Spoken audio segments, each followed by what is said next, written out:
and gentlemen, welcome to the Super Stogie Brothers Show. This week's edition with Nick and Christian. Hey everybody, welcome to another episode of Super Stogie Bros in lagging.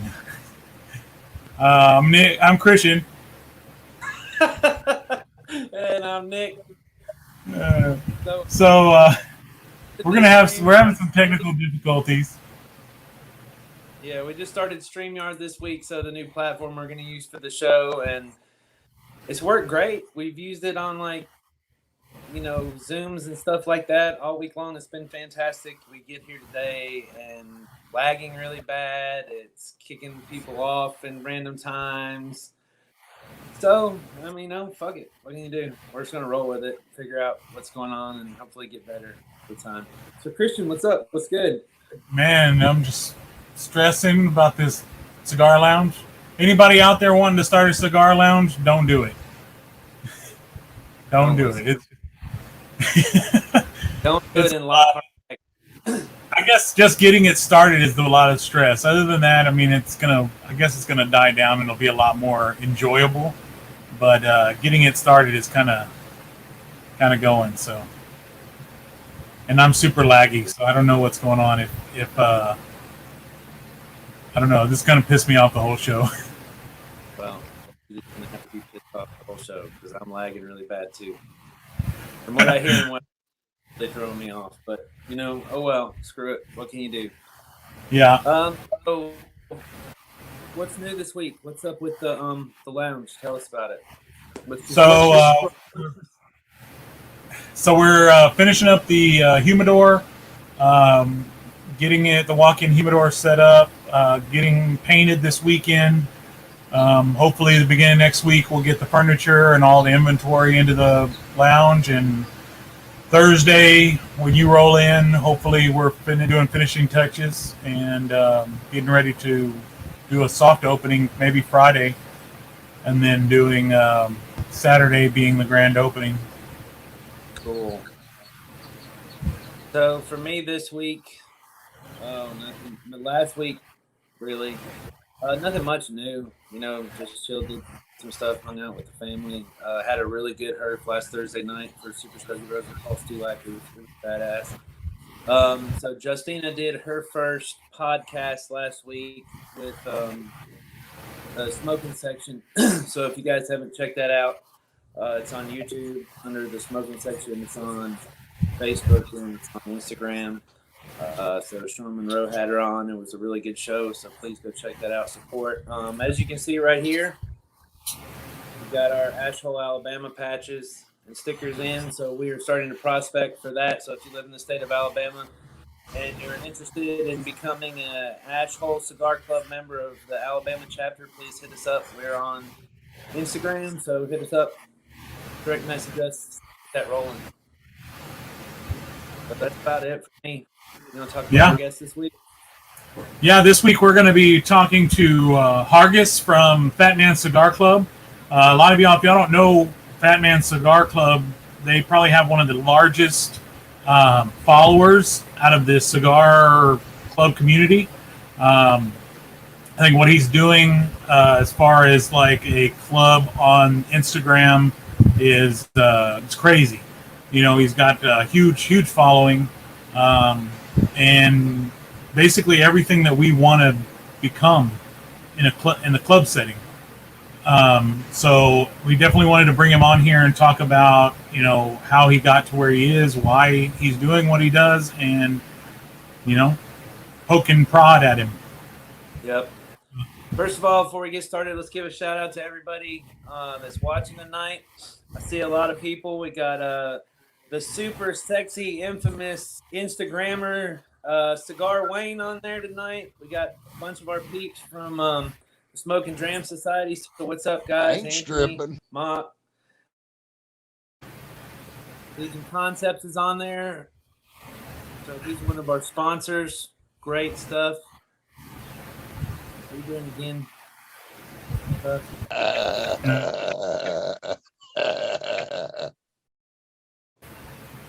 So we got some great sound bites from the infamous Cigar Wayne. But yeah, so go ahead and bring in Hargis. Let's get this. Yeah, let's go ahead and bring him in. Introduce him. Hey guys, Hey man, how's it going? going great, man. Going great. I'm loving those Cigar Wayne sound bites, man. I'm with you on that, but I ain't stripping either, boy. I don't know what these guys are up to, but I ain't into it. That all came from her. Like the other night, Wayne was in rare form.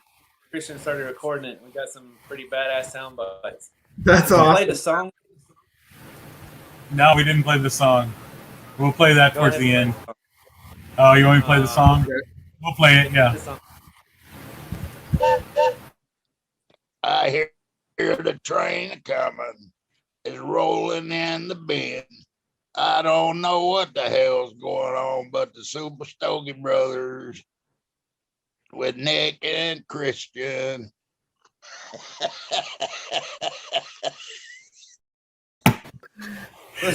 I want him reading my eulogy. Yeah. So yeah, we got some Right on, ideas. guys. Well, thank you very much for having me, man. I really appreciate it. Yeah. Hey, thanks for coming, dude.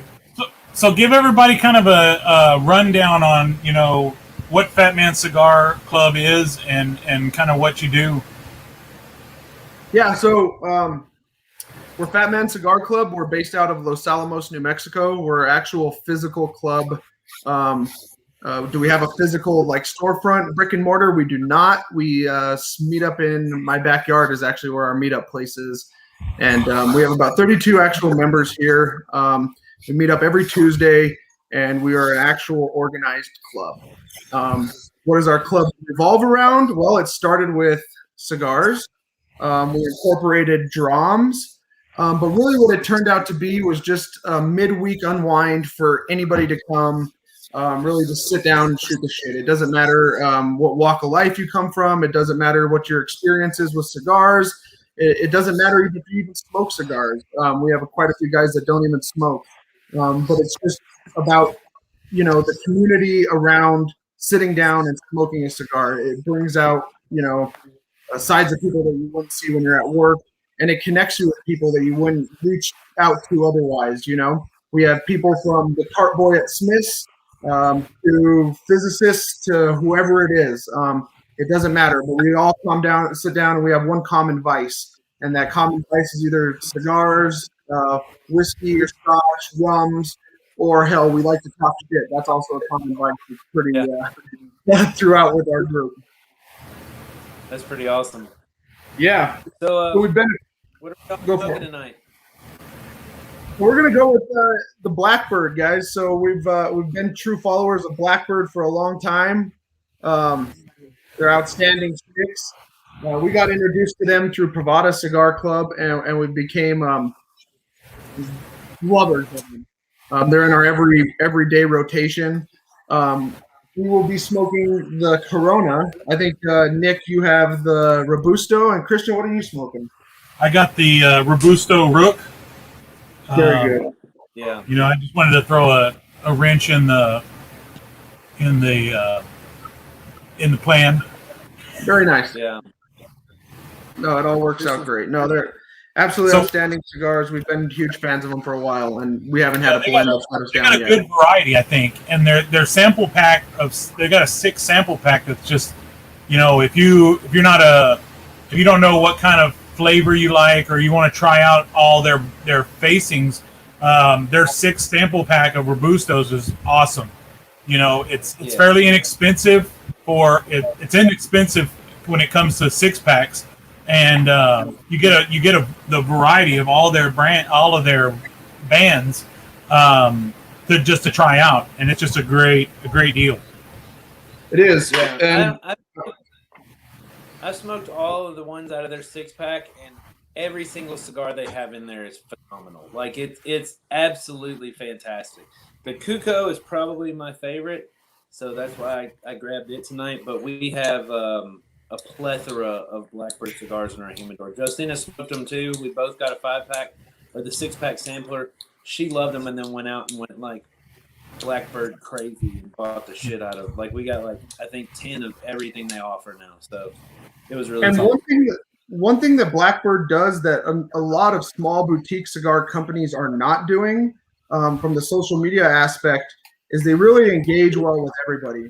If you're posting up something, Blackbird, whether it's a picture, whether it's a story, whatever it is, Blackbird's really great about getting back to you. And we've tried to coordinate it to where he comes out to New Mexico to help us with some cigar events that we do at a local breweries or at local restaurants. And just networking, he's on it, man, and you can really tell. Like I say, his name really got out there with Pravada Cigar Club, and it's really taken off. That's the kind of stuff that we love to see here at Fatman. We love to see that networking. We love to see people getting their name out there and getting their name out there the right way, right? Yeah. We're doing, actually, to give a little plug, on the 24th of this month, our first event, other than our grand opening, is going to be the Ashholes, Texas chapter meetup, and Blackbird's doing a cut and light at the event. So our rep is Denny, Blackbird _ Denny. He's going to come out and do a cut and light, and we're going to do some FaceTime and getting them out there into the Ashhole Cigar Club group and kind of pushing them out there a little bit more here in Central Texas. That's outstanding. Yeah. No, they're great. We're trying to get, we've worked with tons of companies. The best way I can describe it is if you took every cigar smoker in northern New Mexico and sat them in a room, you'd probably have 150 people sitting in that room. It's a very small community where we're from. So it's really nice to work with our local brick and mortars, and we do it with multiple local brick and mortars to get companies like Blackbird, to get companies like Alpha, to get companies like Case Leather Works, get these guys in our local shops. They're small, they're boutique, but they're doing it the right way. And that's another thing that Fatman Cigar Club is really passionate about is, when we first started, we had no idea what we were getting into, and nobody really wanted to help us with it either. So we went out and we wanted to find a safe space, Instagram, where we could share products and blends and blenders and new things that we really, really liked. And we started networking and working with a bunch of companies.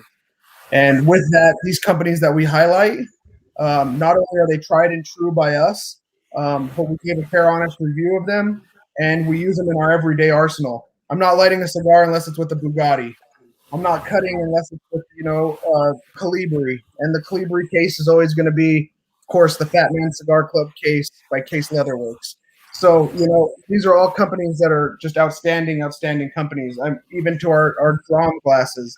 This is the Wonders of Whiskey. Wonders of Whiskey. If you guys enjoy drums, go check him out, man. The guy has outstanding tasting vessels, handcrafted, qualities through the roof. Cool. With that, I'll take a drink.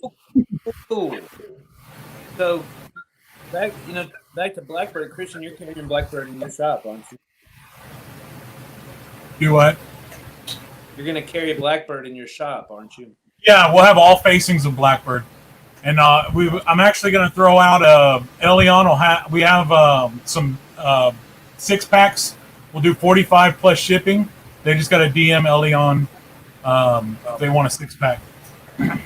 It's awesome. So you guys are going to have a brick and mortar and an online. Yeah.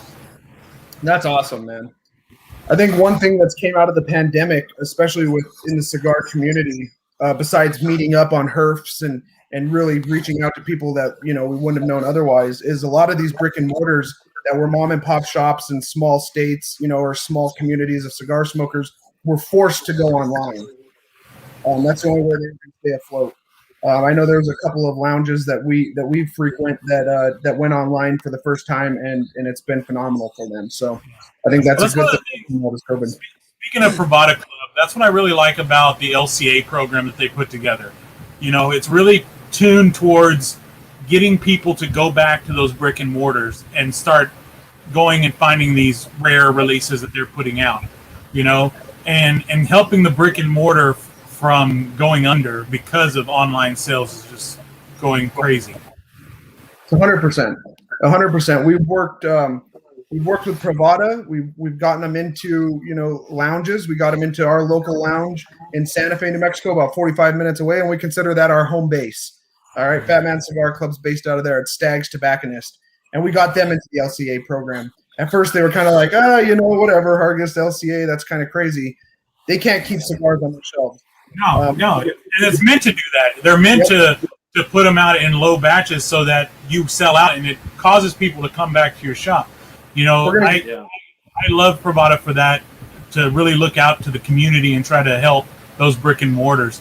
Like Brian, if you're listening, we want to get you on the show at some point. But yeah, I mean, I'm a big supporter of Pravada, and we're an LCA store at El Leon's too. So we appreciate everything that they do for us. 100%. Brian's an outstanding guy too. There's another person in the social networking realm that's really just doing it right. He's really doing it right. He has a passion for what we have a passion for, and he's growing the community for the better. And that's 100% it. You don't see that a lot, and you see it in the small, tight niche circles. El Leon is doing it. You guys, Super Stogie Bros, are doing it. Ashholes is doing it. So there's a lot of these little small groups that are actually doing it correctly, but the brick and mortars are still really intimidating to get into for new cigar smokers, and that's actually how Fatman Cigar Club started. Yeah, give us a little rundown of what got you started in it, and why did you start the club? So how it started is I've always been a bourbon collector. I've always just enjoyed bourbon, and I just recently started getting into actually keeping a couple of nice bottles around, and then learning the history of the bottles and why they're there. So it was a Tuesday afternoon. Me and the co-founder, Esteban Garcia, probably out there listening. Shout out to Esteban Garcia. He was supposed to stop by. He might have a smoke with us, but we gotten our asses whooped at work, man. We had just gotten our asses kicked. So, I was like, hey, man, you want to come over after work, have a beer, have a drum, whatever you want? And he said, yeah, for sure. Because I got these cigars. I said, perfect, bring them by.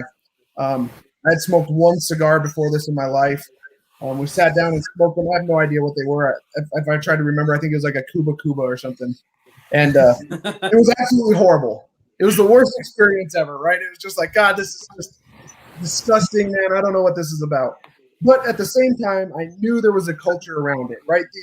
You can't have just a horrible thing that has a culture like cigars do. Yeah. This was a Tuesday evening. We smoked these cigars. It was absolutely unpleasant. I told Esteban, I said, you know what? Next Tuesday, let's do this again. But let's go down to a cigar shop. So in Los Alamos, New Mexico, there's absolutely zero cigar shops. There's not much going on here. So we have to go to Santa Fe, which is about 45 minutes away. So we hop in the truck, we drive down to Santa Fe, and we walk into the most predominant cigar shop in Santa Fe, and there's an older gentleman there. We walk in, and he says, "Can I help you guys?" I said, "Yeah, for sure." I said, we're new to cigars." He said, "Well, what blends do you like?" I have no idea. What blenders do you like? I said, "I don't know." And he told us to go to 7-Eleven and buy ourselves Swisher Sweets, that we probably couldn't afford anything in his lounge. Yeah. So and you know what? I work closely with him now, right? But when someone challenges me to something like that, okay, maybe I'm not educated on it, but I'm going to learn more about these things than you will ever know, right? And so I took it as a challenge. That's 100% what it was. And so we walked out of there super discouraged, and I said, you know what? Fuck that, dude. There's got to be a community around this, and it's not just a bunch of grumpy old men who tell you to get fucked, right? So we went out, and we found another local shop, and they were outstanding. They took us into the humidor and walked us through it. And we decided then that we would start a platform where it doesn't matter if you're an aficionado, if you're a beginner, if you're an intermediate novice, it doesn't matter what it is. Or you just like to smoke them on, the 4th of July. You could come to our platform and find any information you wanted to, because we didn't have an outlet like that. And I don't give a shit if you're Arturo Fuente, if you're Nick, if you're whoever it is. You've walked into a humidor for the first time, and it is extremely, extremely intimidating. And we wanted a place that you could take that intimidation away, where you could walk in there and still get treated like we did, but have an outlet to ask stupid questions to, or maybe get a review of a product right before you walk in there. So you're a little bit buffed up on what you're actually looking for. So that's where Fatman Cigar Club, the Instagram and the club actually started. So we kept meeting on Tuesdays, and we'd sit down and smoke cigars, and it actually became enjoyable. It was nice to sit down and decompress and not talk about anything, relevant to what we talked about all day at work. So we then started trying to figure out, well, what cigars do we like? Now we started noticing there's these different blends, there's different blenders, all these different companies. And with that, we started looking for places like Cigar Aficionado and the Cigar Snob. And we don't have the palate. We've been smoking for 6 months at this point. I can't tell you this has Midwestern cedar. I can't tell you it has cocoa, I can tell you I like the cigar, but why did I like the cigar? Yeah. So we sat down and we created a rubric of a way that we could grade a cigar. And it allowed us as beginners, novices, intermediates, and aficionados to all be able to sit down and grade a cigar on why you liked it. It's a 100-point scale. And it goes from everything from how does the wrapper look before you light it? Does the cut look good on it? Does the tobacco on the inside? Can you see the different colors? Is there a tooth on the outside of it? How's the oil content? Does it light easy? And then a big thing for us was put down the grading and smoke the damn cigar. Smoke the cigar and immediately revisit the thirds, right? And the thirds I'm talking about was the flavor there. Did you get a flavor? What flavor was that? Did it progress? Did it change? Do you think that the blender was intending for you to taste that flavor? And it allows you to really grade it. And now I know what cigars I like. And you can get to an aficionado, and he could tell you what cigars he likes. So we would have these meetups on Tuesday, and Wednesday we would sit in my office and discuss it. And more people started walking by and hearing about it. Then people would stop by and say, "Hey, you guys smoke cigars?" Like, yeah. They're like, "Well, I've had a couple of them, but I really like to smoke them." Well, come to my house on Tuesday, man. We'll cook some food and we'll smoke a cigar. Perfect. The word of mouth gets out quickly. And before you know it, we had a line of people trying to get into, and we had to establish it. We were Fatman Cigar Club, and Fatman Cigar Club is based off of the first atomic weapon that was built here in Los Alamos, the Fatman bomb. Yeah. Oh, that's pretty. Yeah, you probably get a lot of people like, I'm not fat, but I want to be part of your club. It's actually the opposite. I get about 50 DMs a week that's saying, "Hey, man, I'm super overweight. Can I join your club?" And it's like, yeah, dude, you're totally welcome to, but it has nothing to do with being overweight. So, I'm not when skinny, did you though. start?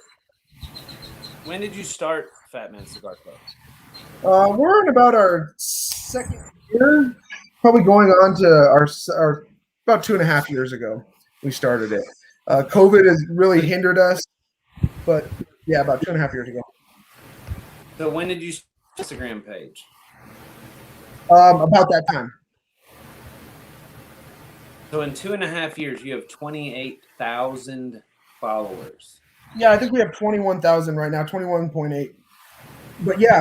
Yeah. So at what point did it explode? And you were just like, have you ever sat back and looked at it and just been like, what the fuck? Because I know I just passed a year and I'm at like 4,000 followers, and I look back and I'm like, how in the hell did I get here? Like, I started this a year ago because my uncle was bitching that I had too many cigar posts on my personal page, and I was like, okay, I'm just gonna start a cigar page. And I started up and I came up with a badass logo that I thought was a badass logo. And I was like, yeah, I'll start this page and see where it goes. Maybe make some stickers, maybe make some patches, maybe I'll get like 100 people. We started it up on Facebook and it flopped. There's like 200 people on my Facebook page, and that's it. And then came over to Instagram when elections and COVID and all that shit started happening, because I was just tired of the negativity on Facebook. Man, it hit Instagram and just blew up. And like my Hargis has been around for a year. I've probably been on Instagram for about 9 months, 10 months. At 4,000 followers, and I sit back and just think like, that's a lot of followers. I was like, I don't know how. I just think of it. Everybody's like, oh, Hargis. I'm like, I'm just some dude from North Alabama that likes to smoke cigars and take pictures of them. Whatever. Now he's like sitting there like, yeah, I'm Hargis, and I'm part of the Super Stogie Bros. I am. And that's something to be proud of. Hell yeah, man. That's something to be proud of. But so yeah, sit back and be like, whoa. 100%, man. Of course we do. And the first time that it really took us by storm was our first giveaway. And we had seen giveaways be done. Instagram is a really easy thing. And I've gone out there and I've put myself out on stories, and I've collaborated with tons of other people, even outside of the cigar world, to really explain how to grow your followers. It's a very simple equation to grow your page. It's very simple. It's post at appropriate times. It's post the content that you're trying to target. If I'm trying to target tobacco, you're not going to see too many car things on my page. And using geotags and hashtags, right? On top of that, the people that do follow you, that comment and like on your stuff, do a favor and go do the exact same thing back to them. Yeah. If they comment on your thing, go ahead and comment back to them. And comment back with a question. Cool, I'm going to post up this cigar and I'm going to say, hey, man, we're smoking Blackbird tonight. What's your favorite Blackbird? And Christian says the Rook. I'm going to go back and I'm going to say, hell yeah, man, I really like that Rook. What outside of their main line of cigars is your favorite? They're going to come back and say, man, maybe the Fast Eddie. I'm going to say, dude, that's awesome. I love that too. Where'd you first hear about it? Privada Cigar Club. Are you a member of Privada Cigar Club? Now you're engaging with your people. You're connecting with them. You're not just some face, right? You're connecting with them. Answer your emails back. And those people that are connecting with you, turn your notifications on for them, dude. Start engaging back with them. So does that engagement help with the algorithm that Instagram puts out there to grow your followers, or is it more of just kind of engaging with your? Because I mean, I engage with a lot of my followers, but more through like Zooms, right, and messages, not as much with comments and things like that. So I'm wondering if that hinders the amount of views or the new followers I'm getting. But I've built a lot of friendships through the Zooms and meeting people like you and Nick and all my group that I probably would have never met if COVID didn't happen. 100%. So yes, in short answer, yes, it does. That engagement does help you be seen.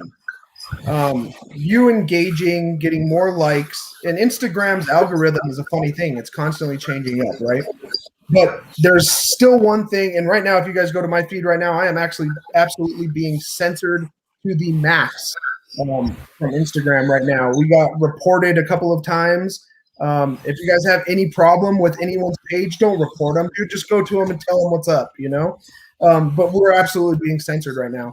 What the algorithm is really looking for is the algorithm's really looking for hashtags, right? You have 30 places to put in your hashtags there. You can use your basic hashtags like Instagood, love, foodie, selfie, or whatever the hell it is. But use hashtags that your followers are going to want to see, and the followers that you don't have are going to be looking for something that interests them.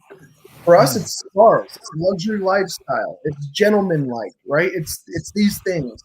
So we use hashtags that associate with the target audience that we're trying to get. On top of that, if you start using those same exact hashtags all the time, Instagram's going to say you're a spammer, hold you down. The way you get around that is use your 30 hashtags and mix them up.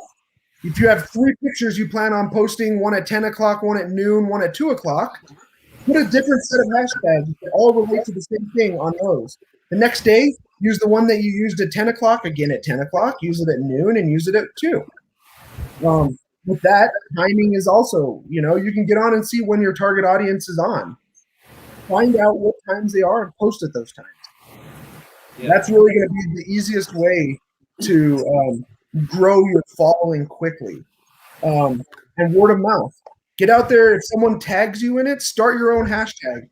Hashtag Super Stogie Bros. Or hashtag Fatman Cigar Club. Hashtag Blackbird. And when someone uses that, post them up. Throw them in your story. You're giving them exposure. They're going to do the exact same thing back to you. So if you have 500 followers and 250 of your followers are 250 of theirs, you're reaching 250 more of theirs. Yeah. And it works out great for each other. In case anybody's not paying attention and watching this, pay attention, write this shit down, because Hargis is dropping dimes. Like, he is dropping diamonds for you right now, and you don't even realize it. And that's one of the cool Hargis that I found about you, because like about 2 days after I started following your page, like I see a live video with Fatman, and I got on, and I was like, holy shit, this guy's got like 20,000 followers. So I was like, oh, I'll follow him, see what it is. So I went through your content, of course, like liked every single picture that you had. And then like the next day you get on a live video, and so I'm like, all right, let me see what's going on. So I pull it up, and you're doing the same thing you're doing right now. Like, you're giving advice on how to grow your page. And most people like don't do that at all. They're like, oh, I want to grow my page, and I'm not really worried about anybody else or doing anything else. And I was just like, man, that's super cool that this guy who's got this many followers and is like the pinnacle of Instagram cigar clubs, he's getting out here and telling us little guys how to get to his level. I thought that was absolutely awesome. It's about growing the community, right? And with finding a love for cigars, even beyond the cigars and the whiskey tasting and the pairings, I love the company. I love meeting new people, and I love sharing one common vice, and that might be a cigar, and to sit down and talk with you. We ran into Mario Lopez on Saturday. Did he come out and smoke with you?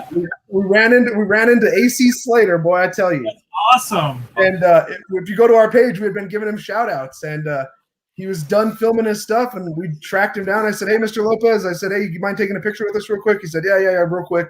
We took it. I said, hey, by the way, I'm Fatman Cigar Club. He said, you've been tagging me like crazy on Instagram.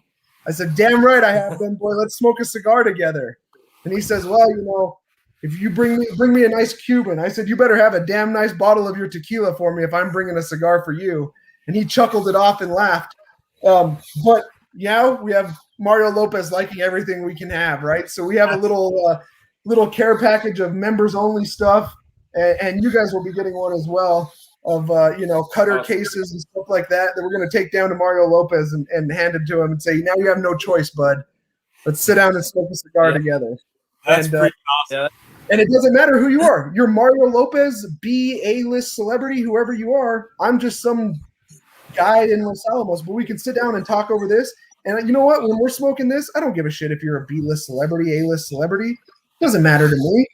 It matters to me what you think of that cigar. It matters to me about all these stories that you're going to be telling me that have nothing to do with you being a celebrity or you being the part boy at this. Yeah. So we got a question. We got a question real quick from the chat. I Smoke Sticks wants to know what you mean by geotags. So geotags, when you make a post, it'll ask you to place a location. Geotags allow you to put yourself anywhere in the world you want to be. It doesn't matter. It doesn't have to be exactly where you were taking that picture.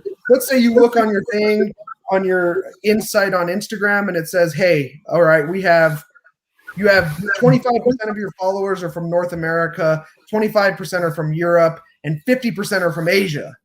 You're like, oh, man, that's crazy. Cool. I'm nailing the Asian market, right? So you want to boost your North American Instagram following. So what do? For the next 2 weeks, just post different locations, big cities in North America. Now, when someone is in that location, goes to their feed or goes to their search, is actually one of the shows, will come up with your feed. Or if they're following that location, right? Like for us, if I'm following Los Alamos, New Mexico, someone that's following Los Alamos, New Mexico might not be my follower. It'll pop up on geotag. So in that location, change where you're at. Change your, if I want to nail the East Coast, New York, let's start lighting up New York. And not just New York City, tag boroughs of New York City. Let's tag Miami. Let's tag Fort Lauderdale. Let's tag, whatever it is. And that allows you to pinpoint your target audience. So that's what a geotag is, and that's why they're super helpful. I believe that's the first time we're on Earth with you. That was one of the questions we asked. I was like, man, I don't think there's anybody posting smoking cigars, at least that likes my page. All my from the East Coast. And you were like, well, where do you tag your pictures? Like in Huntsville, Alabama. And you're like, that's why now you'll see like me and Justina will tag. We'll be in like Hong Kong. Yep. And I think Wayne actually believes that. He was like, damn, you're following. You're going everywhere. You were in Miami this morning. That was a damn good Wayne impression. I've practiced once or twice, but it kind of.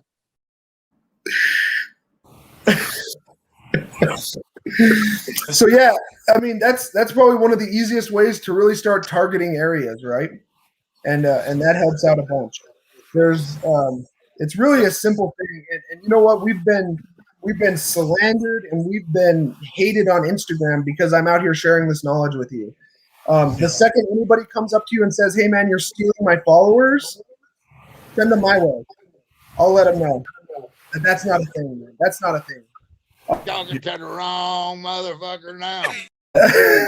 Goddamn right. You know, it's funny you say that because kind of a touchy subject for me. I've noticed that there's this certain club on Instagram that frowns upon patch collectors, is what they call it, right? They say that there's one patch, one family.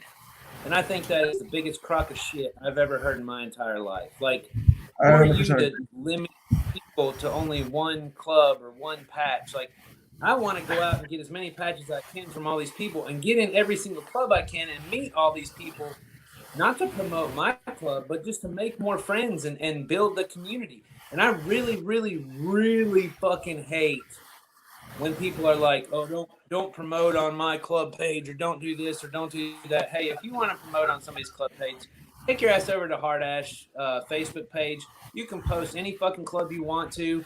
You can promote your club if you want to. It's not. I don't care. I don't give a shit. It's not about my club. I don't even have a club. My society, your club, whatever. It's about building the community and raising everybody else up. You know, if I get to 28,000 followers and I hoard my 28,000 followers and I don't share that, then who the fuck am I and what good am I doing to the cigar community? I'm not doing anything. So if I can do something to help other people out, that's what my purpose is in this community, period. I agree beyond anything I can fathom.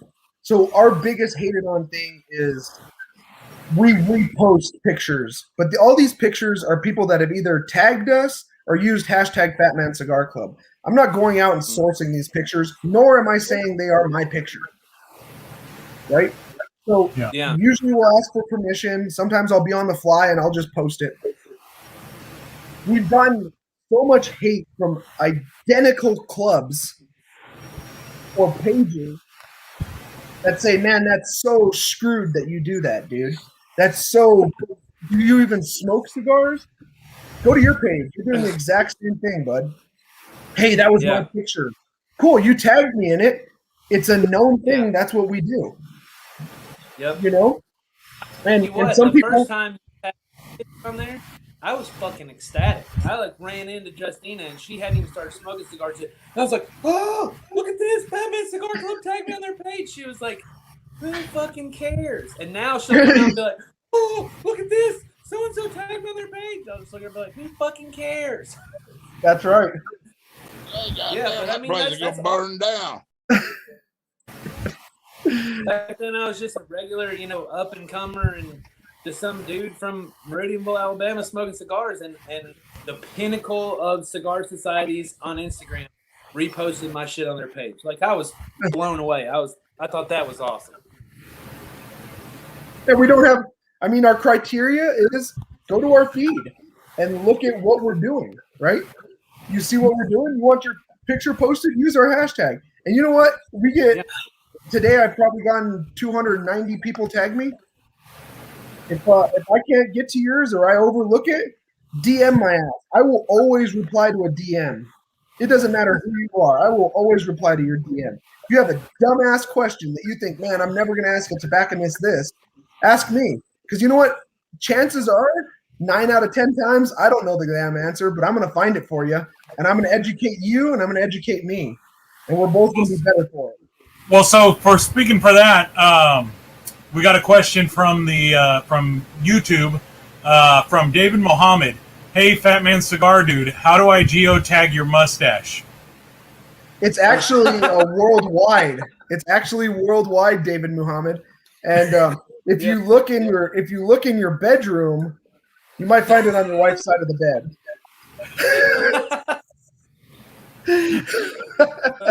David Muhammad's a great guy. You guys talk about brothers and sisters of the leaf in this community. I would have never have met people so great like David Muhammad or Cigar Nut. I knew Cigar Nut post or pre-COVID. You got John Hawaii. You have Christian, Nick, all these people that I've networked across that I smoke a cigar with literally almost every single day. You guys see Cigar Nuts long ash stuff and everyone calls this bullshit? Come to me. I've seen him do almost every fucking one of them, and they are fucking legit. Yeah. I see him do it. We actually started a GoFundMe page for his chiropractor girl from doing this all damn day. And so, no, they're great people, man. And this brother and sister of the leaf thing is real. You connect with these people. If I ran into David Muhammad on the street, would I recognize him? Maybe I might say, hey, that dude looks like David Muhammad. But I see him on a computer screen, and he probably knows more about my life right now than most, right? I mean, you become part of their community, you become part of their family, and it's a great thing. We started herfing almost instantly when they locked down New Mexico because we couldn't have our cigar Tuesdays, and our dudes were pissed. So we were like, do we do it illegally and risk getting a fine when there's 20 cars in my parking lot out front? Like, nah, let's just start an Instagram or a Zoom herf. And with that, it was just our club members for a while. And I said, you know what? Why don't we invite everyone from Instagram to this? And we started inviting dudes from Instagram, and people started taking notice. Brian Pravada jumps on regularly. Nick Perdomo jumps on regularly. All these big names that are like, oh man, celebrity status. When you put a cigar in their hand and they're sitting there smoking it with you, the first time Nick Perdomo got on, everybody was like, I don't have a Perdomo cigar. Who gives a shit? Never did he say, hey, who's smoking a Perdomo cigar? He didn't care. He wasn't there to promote his product. He was there 100% to talk shit with us and to have shit talking to him. Yeah, and that was kind of cool when we got Paul Stulak on. It was just super awesome. One, to have Nick's hero herping with us, and two, that he just stuck around and just kind of hung out and talked shit, and he fell in love with Wayne. He'll probably be on the herf this Thursday too, because when he got off the herf, he was like, "Guys, I had so much fun. Please send me the link again." So he'll probably be on the herf this Thursday. Yeah, but my funny story about Paul Stulak is we bring him on our herf, talking to him, whatever. He was on the show, on our last show, and Cigar Wayne's on our herf too. And he fell in love with Cigar Wayne. Like, he fell fucking in love with him. He actually got a soundbite. Christian, you got it? He played it yet? I didn't pick it up on here. Okay. So he got Cigar. Fuck is Paul Stulak. And so he recorded that. He was like, oh. So listen to this, Hargis. He goes to get off our herf, and he's like, guys, Nick, Christian, thank you so much for having me. And we're like, yeah. And he was like, Wayne, it was an absolute pleasure to meet you, and I'm so glad I got to know you. I'm sitting there like, what? Wayne? What the Wayne? Is our herf? But it's, I was like, man, are you serious? But I mean, when you think about it, when you meet Cigar Wayne, that's like the pinnacle of every cigar smoker's life. Like, you have reached the top, and it's just downhill from here. And so when Paul actually got that. Cigar Wayne, he is the pinnacle, man. And I disagree. You only got upwards to go from there. That boy's always climbing, man. You ain't never gonna hold him down. There ain't nothing that's gonna hold that boy down. He's he's outstanding. And that's the community, right?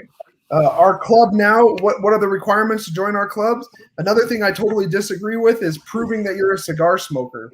That has nothing to do with what the community is about.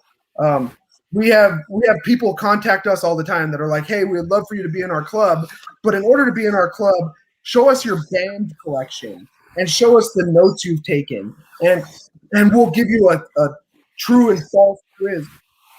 And you want to be a part of Fatman Cigar Club? Use our hashtag. Tag us. Boom. You're now part of the community. You want to join these herfs that we talk about? Go ahead and join them, man. DM me. I'll put you in them. We have no problem joining them. Don't start shit. Don't talk shit. Yep. Sit there and learn. You're going to sit with people like Christian. You're going to sit there with people like Nick, David Muhammad, cigar nut who have knowledge beyond your belief. Sit there and take it in. You're going to be shy, but you're going to start learning to talk shit back to them, and it's a great time, man. Like that, we talk about, and not just only males. That's a huge thing. Yeah. So with our Cigar Tuesdays came a bunch of men flooding my house, right? Sitting outside, and we'd sit there and get liquored up and smoke cigars and have a good time. I mean, never over the top. And Bianca, my gal, shout out to Bianca. She's watching right now. I have about 75 pictures of me on TV right here. But she would sit inside, and these guys would say, "Hey, what does Bianca do during this time?" For all I know, she sits in there and badmouths me. I'm just kidding. No, I don't. Yeah. She's in there doing her thing, right? And she needs to get on the chat and start badmouthing. Yeah, definitely. Bianca, get out here. So we with that, I said, she sits in there and does, she's a teacher. She does grading. She does this. She does that. They were like, wow, my gal just gets super pissed that I come over here on Tuesday. Well, bring her over. What the fuck? So it started Fatman Cigar Club, hashtag Cigar Tuesdays, and hashtag Cigar Tuesday. So Cigar Tuesday turned into a big thing where all the wives would come in, and I'm assuming congregate around the table and say, they all suck. They never throw their underwear in the damn laundry thing. And so, but they had their club going, and the women got involved. And it's absolutely outstanding. Bianca was not smoking cigars 6 months ago. Then we got her on to Deadwood Tobacco, the Sweet Janes. Yeah. And she smokes cigars. And you know what? We've connected on a level that our relationship had never seen before. Yeah. So where we can sit down and, it's not just us sitting here and Nick, you know what it's like. I don't know, Christian, if your wife smokes, but you're sitting here and I'm going to hop on my Zoom and, or my Herf, and she might think we're just talking women, guy stuff, cars, women. But really, it's more than that. It's we're in the middle of a kitchen remodel, and all the guys that are listening that are part of the Herf, they're like, God damn it, don't start talking about that damn kitchen remodel. But that's what we talk about, and we talk about everything that's gone on in the day and families, and it's great. Well, before we get too far on that, I want to send a shout out to your wife. Congratulations on their third-time district championship volleyball. How about that, guys? Yeah, Los Alamos, New Mexico. 3-time district championships. You guys were on that night. We had a celebration. Yeah. And we gave her a round of applause and congratulations. Yeah. 100%, man. So you gotta comment on the comments on YouTube. We only smoke with Fatman so that we can talk to Bianca. That's right. and I think that's why they keep me around, right? but it's awesome to watch her palate develop. Yeah, I know exactly what you're talking about, Hargis. When Justina at first didn't smoke and she complained when I'd go inside, she's like, "Oh, you stink. Brush your teeth 7 times and brush the roof of your mouth and all over your tongue, and then drink some mouthwash and 5 times and then come lay to bed." And then, slowly and surely she was like, we'll go out and get cigars, and she got Tatiana's at first, and then she transitioned to Deadwoods. And now she's actually transitioning into the same cigars I smoke. So she's got Adventura and all kinds of stuff like that, and it's awesome being able to share that with her, because now when she first started smoking cigars, she was like, "Ugh, you herf with Christian every night, you and Christian and James," because it was me and Ice and Sticks and Christian who would herf all the time. "Are you gonna herf every night? Are you gonna herf every night?" And now then she started getting on the herfs, and now we'll be sitting in there watching TV, and she's like, "Is anybody herfing tonight?" I don't know. I'm sure fucking Dram's herfing. Pull up the Discord. So she'll pull up Discord and get on there, and she'll get on, and maybe on her breaks at work, she'll get on. Like last night on break time, she has 15-minute break at work. So she got on the Discord and she was jumped on the Herf, and she's like, "Hey guys, da, da, da, da." And I was like, "Aren't you at work?" And she's like, "I'm at break right now." Okay. So, it's cool when she gets involved in there, and I love it. I mean, I absolutely love the fact that I got my beautiful wife smoking with me. We got another comment from Bianca. I'm the real reason for all of his content. Back it. Well, now the cat's out the goddamn bag. Joe, So then it's really her fault that you're getting trolled get so yourself much. a beautiful woman that smokes cigars who likes to tell you how to word things because you sound like an idiot. So we can Yeah. so we can blame her that you're getting trolled so much. That's right. Damn her. Damn her. Get me No, an Instagram jail. It's the truth, Yeah. man. There's nothing better. And you know what? Even on nights where I don't herf, and we get the Yes. kids to bed early, and you come out and you smoke a cigar, and you catch up on your That 70s Show. You catch up on your Yeah. Lucifer or the Peaky fucking Blinders, whatever it is. You know, we sit down and it's something else, right? I built a cigar lounge. I built a cigar lounge for that reason that you spoke about, Nick, because we were smoking on the porch. And another reason, New Mexico, a lot of people think it's all desert. Northern New Mexico is all the tail end of the Rockies. We sit at 8,000 feet right here, and boy, let me tell you, it gets fucking cold, and we have snow up to your balls 7 months out of the year. So it was sucked sitting outside for the first year of our cigar club. Fuck, yeah, this cigar's great, and you're just power puffing that fucker to get back inside. You don't give a shit. It's 18 degrees with a wind chill of -4, and you're still diehard as fuck. Sitting outside smoking, hanging out a window, just that's right. I you forgot to mention that there's another person that's actually a huge part of this cigar club, and he's right there. That's Hercules. Yeah. He's one of the founders, and he has not missed a Cigar Tuesday ever. And this is actually Hercules' lounge. But it's 18 degrees, and this 13-year-old dog is sitting outside with us like, yeah, this is great. I love you guys petting me, but fuck, let's get inside, you know? So we built a lounge. But it was to take it away from the house, right? It was a detachment. Yeah. With our rubric, it came. This is kind of a meditation. And when I really realized that was when I could sit down and look at the cigar before I even lit it, and look at everything about this cigar, the tooth, the texture, the way the leaf is laid, the veins in the leaf, the way it smells, all the way around, and then try to remember things that reminded me of what it smelled like. And you look up. And in the time that you've been doing it, it went from sunny to raining, and the sun went down. And it's been 20 minutes, and I didn't think about one damn thing outside of right now. Yep. That's huge, right? You don't do that every day, especially now. If you do anything like that, it's sitting on the damn phone and thinking about stuff. Put yourself in that present state, and then sit down and actually enjoy a cigar and figure out if you like that cigar. Is huge. That was phenomenal. So I wanted to disconnect that from, the chaos or the stress or whatever it is of life. So I wanted that even removed from my house farther.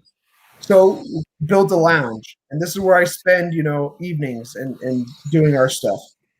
So to share that with Bianca, to share that with other people is phenomenal. And like I said, we've connected on a different level in our relationship. That's one of the things that I'm trying to do. Like I see Nick, I see like Clutch of Smoke, I see you that smoking with your wives, and you see that that connection is something that I think it just helps bond that relationship from a husband and wife standpoint. It's kind of the same thing with like me and my dad. We both smoke cigars, and that kind of brought us closer together in that sense. Of having that thing that joined us and made us have the same interests. And so I introduced my wife to the Sweet Jane, and then trying to get her to try some different things to kind of get her involved with what we're doing. Being that I'm opening a cigar lounge and getting a little bit more integrated into the community, I kind of want her to share that the camaraderie with me. 100%, man. I couldn't agree more. I think something that's going to really help with Justina a lot is when we went down to Destin for our anniversary. Like, we had cigars, and she still wasn't like smoking a lot. I think she brought down like 3 cigars, but we met up with James from Ice and Sticks and his wife, and when she made that bond with like another one that smokes, like it really changed a lot. And so I'm hoping that next weekend when we're down there for the grand opening, that your wife and Justina can get together and they kind of make that bond. And then one thing that Justina's wanting to do is really start up like a girl herf, like you were talking about, Hargis. like where it was what did you call it? She Tuesday? Cigars, man. Cigar Tuesday. Yeah. Cigar Tuesday. So she's really wanting to do something like that because her and Kelly from She Is Smoking got together, and then Mrs. Smokes, so Lace's wife from the Big Ash Smoke Book, and then a couple women like that where they get together and they kind of have their girl herf, or female herf, where they can talk about stuff that maybe we get in a herf with a lot of guys and we talk about our stuff, and then Justina jumps in a lot of those herfs, but she doesn't really get into the same kind of, like, we do a lot of ball busting and stuff like that and joking on each other, which is what we do to have fun. But I think it'll be cool when they get that, like, she herf up. That would be. And I had told you about that Bianca was smoking cigars. I think you smoked one with us, and your wife DM'd me and said, "Hey, is Bianca interested?" I told you, yeah, she might be, and I brought it up with her. And I think Bianca out there, I think she's interested in that. I think that would be something that's awesome because it's not just the gals who are showing cleavage and smoking cigars don't really know it. No, I ain't stripping. So, but yeah, Hargis, what you were talking about a couple minutes ago, like when you said, you sit down and kind of separate yourself from the world when you smoke cigars. And that's like one of my favorite things is, like, me and Justin, our routine now is when we get home in the afternoon, since it's lighter a lot longer, we get the kids out and get their bikes and they sit out and ride their bikes up and down the sidewalk. And me and Justin sit on the front porch and we'll smoke a cigar. And really just to kind of unwind from my day of hectic work and dealing with all the shit I deal with there, and then her the same thing. And we'll sit down, and there's been sometimes I'll just stop and be like, look at how amazing the sunset is right now. And I would have never done that, but that time I take to smoke the cigar kind of just slows the rest of the world down to where I can take the time to appreciate the beautiful things every day that I'm missing when I get in that big hustle and bustle. And that's one thing cigars does for me, is it kind of just puts the brakes on life and lets me slow down and enjoy, like, the small. Yeah, and that's huge. So in this day and age, it's huge to have that opportunity to do that. And yeah, and you know what? I think a ton of more young people would really enjoy these if they were shown the actual true nature of tobacconists. If they were shown the true nature of what is really involved in this. Yeah. Not just a horrible, nasty habit. There's a purpose on why I do this, and it's beautiful. It's beautiful, and I've met people. Hell, I wouldn't have gone and talked shit to Mario Lopez unless it was about cigars, right? That's what it comes down to. And we've met people. Bert Kreischer, the comedian. We've met with him through cigars. We've met just phenomenal people. People with ideas that they're almost intimidated to share during the day, but 15, 20 minutes into a cigar, they're comfortable. They're going to share these ideas with you. And these are where ideas populate and great things happen. Yeah. So, what is, if people want to know, I think one of the big things in this community is, like, people are going to want to know, like, patches, merchandise, things like that. I know through COVID you lost, a lot of your merchandise got kind of slowed down in the process. What is that timeline looking like to get more Fat Man stuff, and how can people get it? So the Fat Man stuff, man, right now, so one of our main goals as a club, I'm going to pour another drum. One of our main goals as a club was always to involve our community, right? Our community, we wanted to boost the community. In New Mexico, you're not allowed to smoke in public. So that really hinders us on what we can do, right? But if we call up a brewery or we call up a restaurant and say, hey, man, we'd love to put on an event with you. And the event is I bring my 32 members and you let us smoke outside. And now we're bringing you business for 3 hours. That was huge. And with that came our merchandise. Our merchandise, we're going to always source it out to our local guys. So our local guys, when COVID hit, these are mom and pop shops with 3 or 4 employees. They don't have, bustling businesses. So when that happened, we had orders on place, hats, jackets, shirts, You name it, we had it. We had, and with that, everything really slowed down. So right now, what we're allowing them to do is catch up on their orders with the schools. Right, they're doing the graphic design for all the school teams. They're doing the hospitals. They're getting back into it. They're embroidering scrubs. They're back into that. So right now, our timeline is looking about a month and a half to 2 months to where we get our first order of small things like decals back in.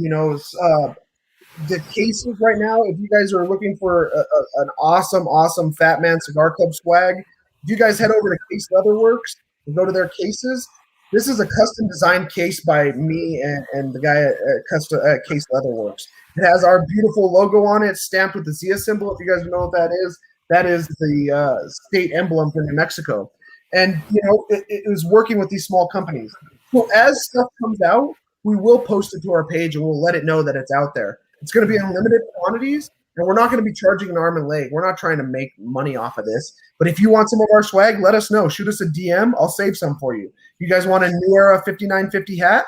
Boom, we've got them. Of course, it's going to go to our club members first, and then it'll be out for you guys. There is some things that we talked about not releasing to everybody. That's just strictly club member stuff, right?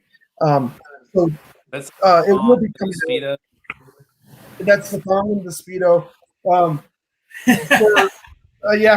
For Cigar Wayne, if he's listening, we make bikinis that hold double D's. I ain't stripping. He wants the banana hammock.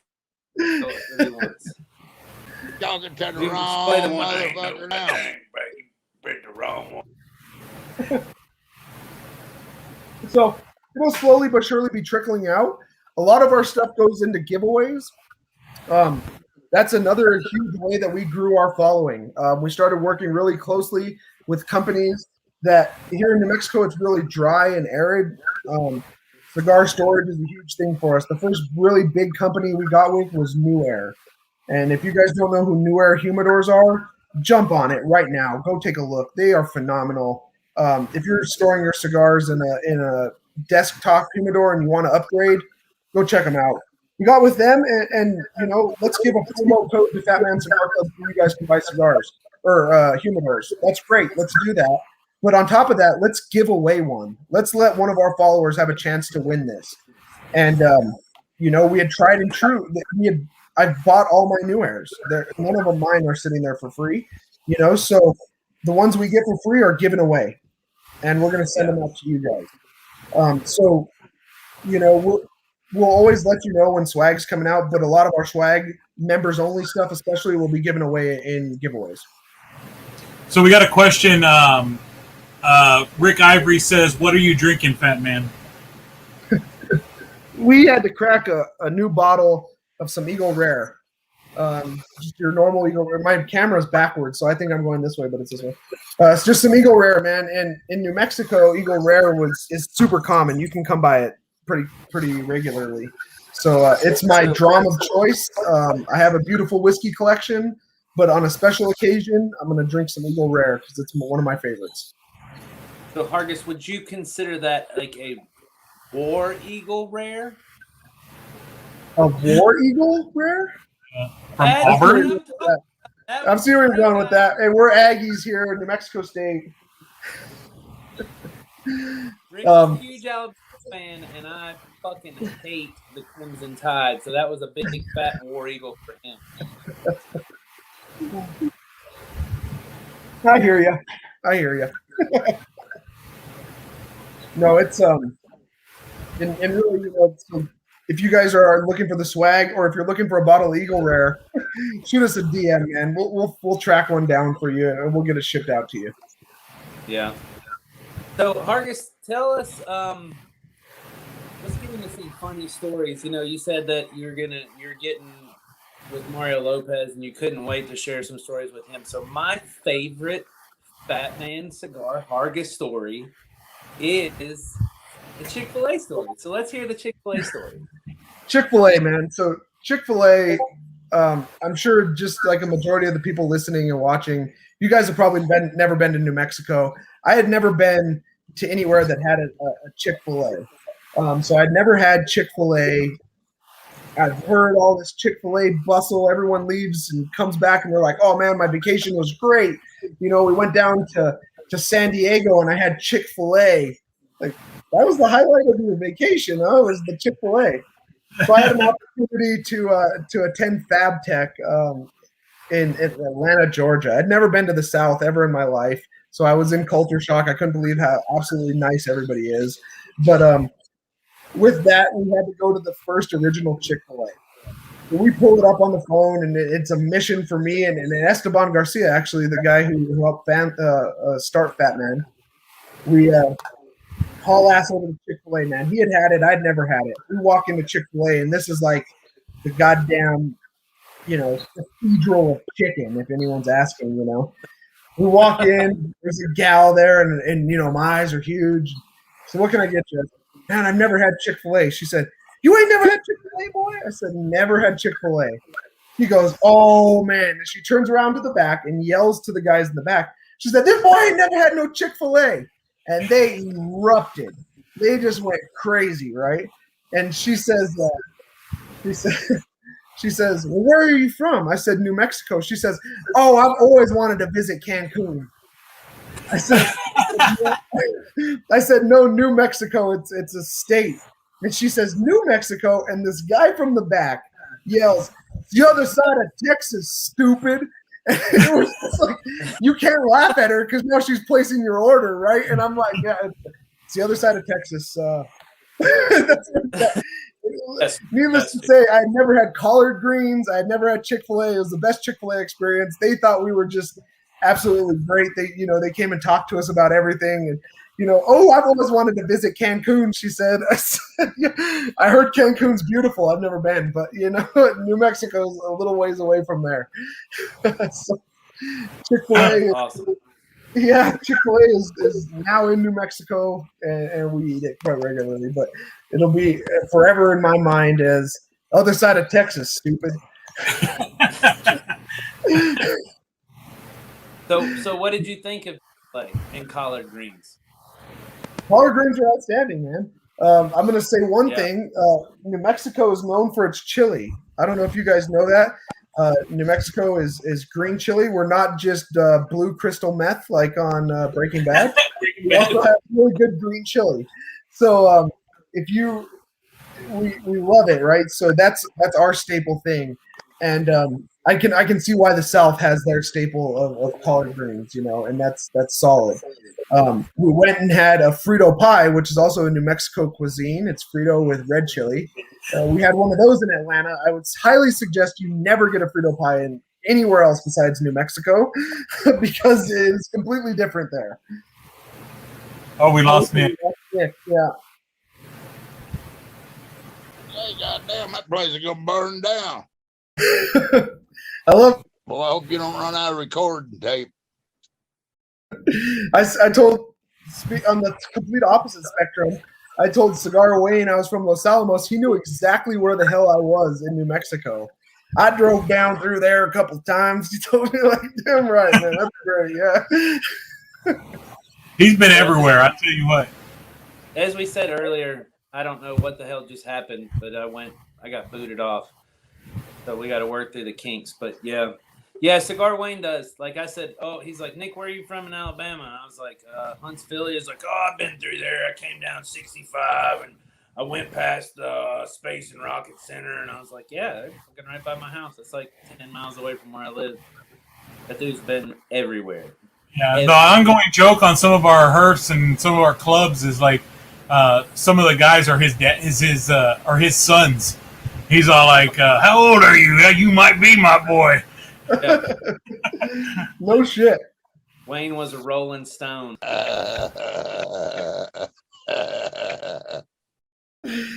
So Bianca just texted me and she said, if any ladies are out there listening, or if any of you guys are listening and your wives want to join up, get in touch with us.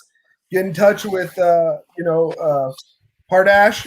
Get in touch with myself. Get in touch with Christian, Elion. Get in touch with Super Stogie Bros. And let's start a woman's cigar herf. I think that's going to be an outstanding thing. She's down to cigar herfs or Shigar herfs. So let's get them going. And the sooner you guys get your wives smoking, the sooner you will be able to enjoy them without any guilt. Yeah. And the sooner it will Nick, take the relationship to a whole new level. I think this is a good time to kind of thank our sponsors real quick. I want to reach out. I'm going to start it off with the Big Ash Smoke Book. The Big Ash Smoke Book has probably got one of the best. I know you were talking about your rubric. They've gone through and they've made it pretty simple to journal your cigar experiences. They've gone through and broken down a bunch of things, kind of the same way you have, but allowing you to go in and journal and note things that you possibly wouldn't have thought of, like pairings and things like that. Being able to rate the build and like the burn and the flavor profiles. They give you a section to put your band so you can remember the cigars that you like. Maybe you remember the cigars you don't like. I just think it's just an awesome book that it's been making its rounds throughout the Instagram community and cigar community. But I think it's an awesome product, and I want to support them, and they support us at Super Stogie Bros here. We'll have a Super Stogie Bros version coming out really soon, so keep a lookout for that. But if you want to go check them out at the Big Ash Smoke Book on Instagram or thebigashsmokebook.com, you can order yours. They do custom ones with your logos on them. You can buy one with their logo on it. You can collaborate with them. They'll pretty much customize it to whatever you want it to do.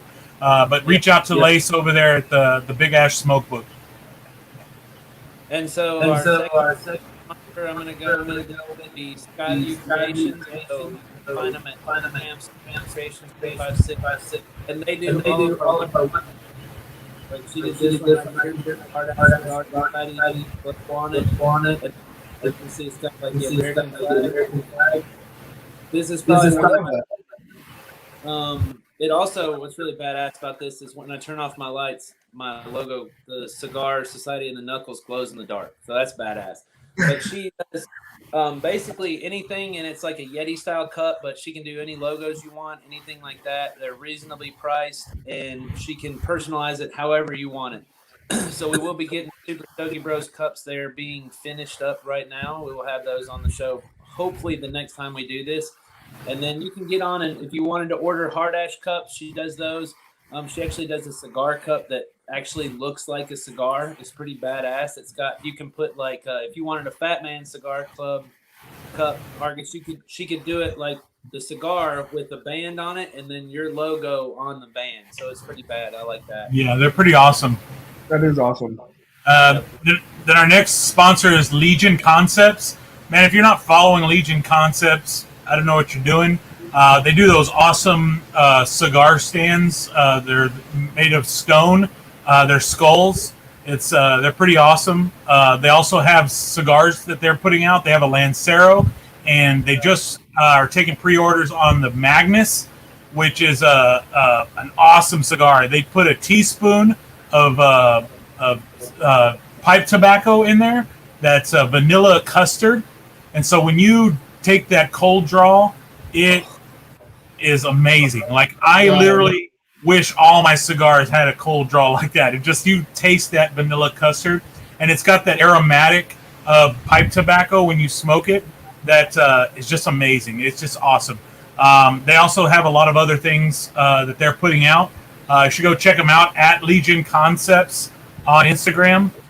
You can DM him and put in orders for his cigars or stands or anything else that he makes. He's got patches and stickers as well, and packages. But they're definitely a big supporter of us, and we'll have his cigars in our humidor at the Elion Cigar Lounge. And he does coffee, Christian. Do not forget about that. Oh, I can't forget the coffee. Yeah. Bomb-ass coffee. His coffee pairs really well with his cigars because they're grown in the same valley his tobacco leaves are grown in.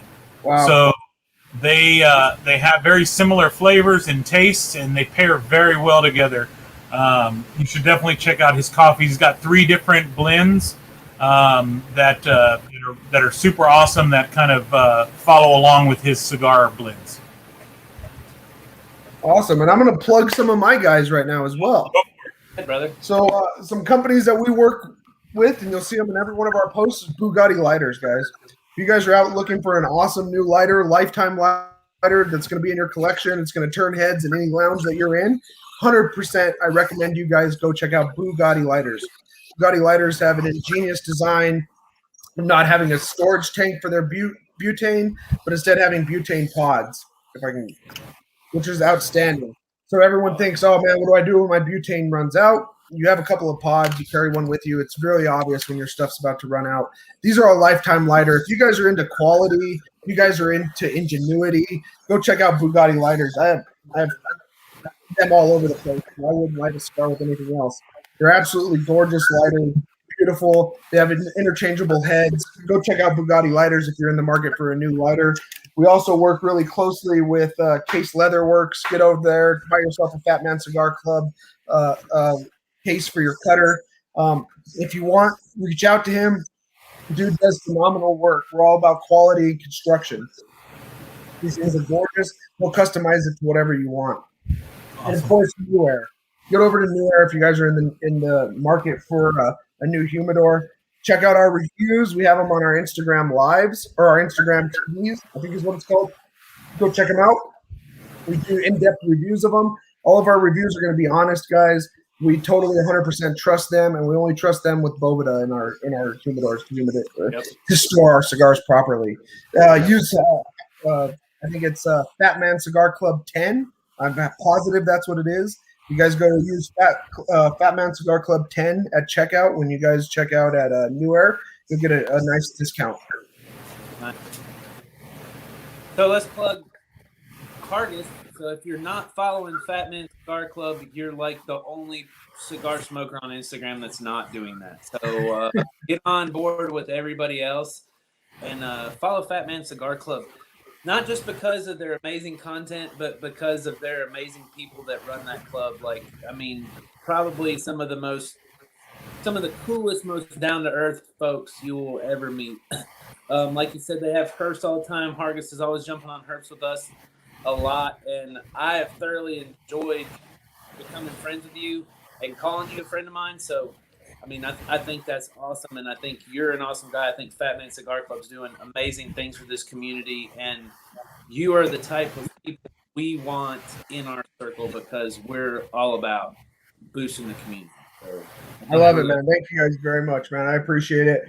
Tag Fatman Cigar Club. Use hashtag Fatman Cigar Club. Reach out to us. DM us. Comment. Like. We'll be on it with you guys, man. Word. Yep. This Blackbird is nailing it right now. Look at that bird. I mean, Jesus Christ, that is just razor. So give us your thoughts on that Blackbird and kind of give people your, not necessarily your rubric, but kind of talk to them about what you think of that cigar and all the other Blackbirds that you've had. So even before, if we're going by the rubric, right, and now it's ingrained in my brain, and I do this with every cigar I smoke, you're going to look at the cigar once you take it out of the cellophane, or if it's not in cellophane, once you pull it out of your box or whatever it is, you're going to take a look at your wrapper, right? The wrapper to me is what attracts you to a cigar. It's beautiful, right? It's the most gorgeous part of the plant. You're only saving your prime stuff for that. If you look at all of Blackbirds are silky smooth. I don't know if you guys can see that sheen on there, but there is no absence of oil. It is absolutely beautiful. Your vein, I mean, if I could describe them, they're needle thin. You're not getting a solid vein that runs all the way through that you're going to have an issue that's going to burn wrong, right? So you're looking at that stuff. Another thing that we always look at in our rubric is how does the band look on that cigar? I think their bands at Blackbird are designed beautiful. They're simple, elegant, get to the point. They tell you where they're from. They tell you what the blend is, and they tell you their logo. They're gorgeous. It looks absolutely phenomenal on the spread. So before I even lit it, I had done all that, right? Blackbird has never failed me there. Blackbird has never let me down on those aspects. Lighting of it, gorgeous light, right? Then the burn. So now we're in the smoking part, right? And I was telling you guys how during a smoking session, you don't want to be concentrating on what that third tastes like and the second third. For me, that's not really important. It's you're going to remember those things. You're going to remember the flavor development and the flavor change. This one's been really consistent all the way through. Been really consistent with the powdery smoke, powdery mouth-coating flavor of the smoke. Delicious, right? It's not cut through thick smoke, not airy where you can't feel it. Another huge thing for me is a draw. The draw, at first I was like, man, this is kind of a dense feeling cigar, right? Everybody pinches their cigar and says it's dense. I've had no issues with draw. The burn and the construction of this cigar is absolutely phenomenal. I haven't had one issue. I haven't had one relight on it. It's been great. And I've been talking my ass off. If you guys haven't got a Blackbird cigar, I highly recommend you guys get over there and take a look at them. DM us if you haven't. And you know what? Maybe we should give away a Blackbird.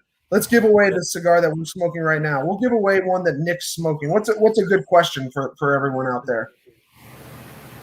Whoa, man. I don't know. Christian, what do you got? I don't know. How do you want to do it?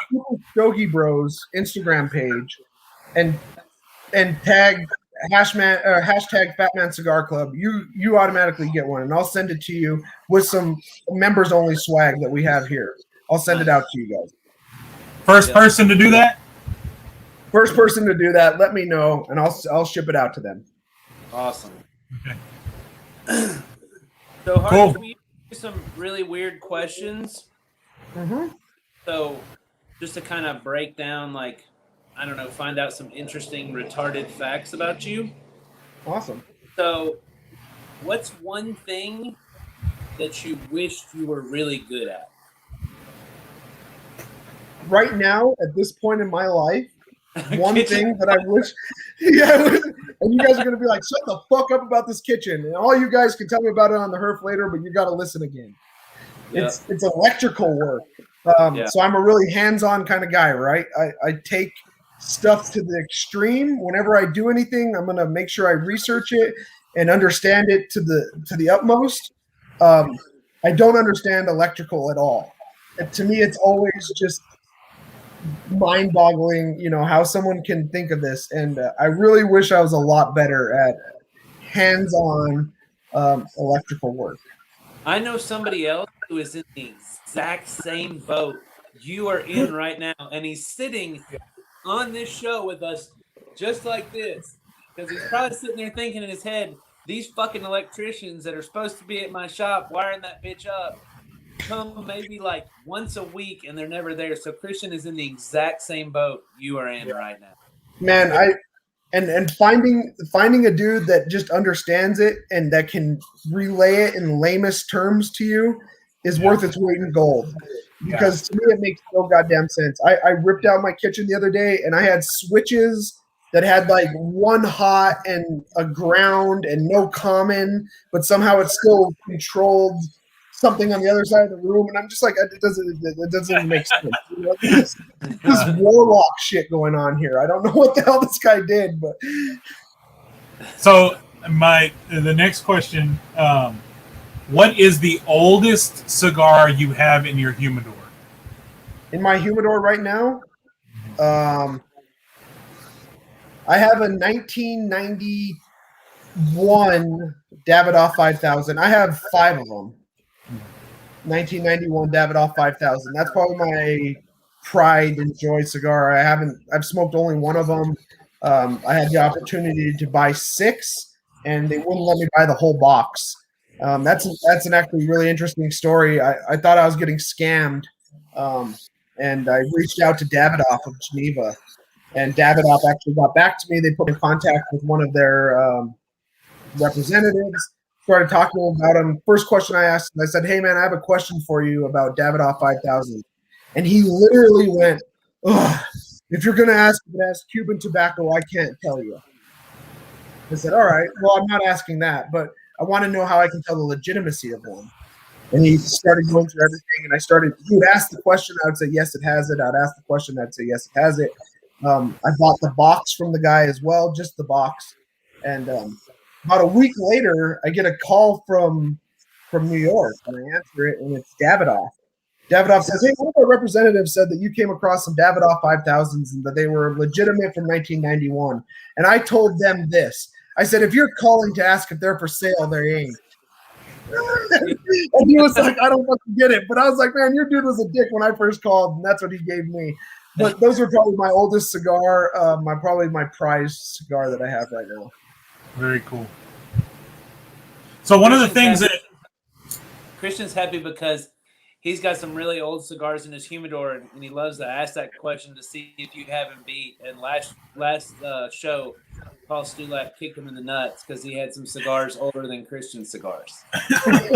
I've heard about Christian cigars. I've heard they're mythical, and that Yeah. I've only known one person to smoke. Well, besides Christian, I've known one other person that's seen them, and he was like, "Dude, they're fucking legit." So, and I trust his palate beyond anyone else's palate. Yeah. He was the one I had to go to kind of see if these were legitimate, and I wouldn't believe anybody else but him. Yeah. That's the garden. I think one of the cool things. One of the cool things I think a lot of people don't know about you is that you used to play baseball at the college level. I did, yeah. And so, who is your favorite baseball team and player of all time? And the second part of that question is, of any baseball player, who would you want to sit down and have a cigar with, living or dead? All right, so favorite baseball team, Arizona Diamondbacks. Hate on me all you want. Come at me, bro. I don't give a shit. Do I respect their decisions? Absolutely not. But I'm a diehard Diamondbacks fan, man. So with that being said, my all-time favorite player, and I had the opportunity of meeting him, and I had never been starstruck in my life. I will call out Mario Lopez when I see him, and I grew up with Saved by the Bell. But Luis Gonzalez, and he was an outfielder for the Diamondbacks. Met him, absolutely starstruck. I couldn't talk. I stuttered over my words. It was me and a bunch of little league baseball players getting autographs, and they handled it like bosses, and I couldn't even talk to the guy, man. Luis Gonzalez is my all-time favorite baseball player. I respect him on multiple levels. The way he played the game was correct. The way he conducts himself after the game was correct. And just the leadership he had in an organization that was super young is why he's my favorite player. One player I have a lot of respect for him because he was on the Rangers, right? Yep. And he came from the Rangers era when Canseco and steroids and a lot of those people were going down that avenue, and he didn't. He took the right way and played baseball to the best of his ability without any kind of. And the reason, and he was in those runs for the home run derbies or the home run titles. He was right there with Sosa. He was right there with Bonds. They were, neck and neck until November, right? Those guys were doing it, and he was doing it at 180 pounds. He was doing that at the same weight he got drafted at. That's Barry Bonds was like 175 pounds more than what he got drafted at. Yeah. The one player that I respect more than anybody in the game that's alive right now that I would sit down and smoke a cigar with is Pete Rose. Pete Rose is phenomenal. Pete Rose is the guy I would sit down and smoke a cigar with, living or dead, because Pete Rose played the game when it was balls out and he didn't get paid money, and he coached, he played. I've heard him commentate. I've read his book, My Prison Without Bars. He's so real. Yeah. I wouldn't say Babe Ruth. I wouldn't say, Joe DiMaggio. I wouldn't say these guys. They're going to be about themselves. I guarantee you Pete Rose wouldn't sit down and tell me one good thing he did, but he'll tell you 90 fucked up things that everybody else is doing. And I love that. I think that's absolutely outstanding. I had an opportunity to get my book signed by him, and I thank my dad forever for it. It was at a little casino here in New Mexico, and I met him when he had his book, and there might have been 25 people in line to get their book signed.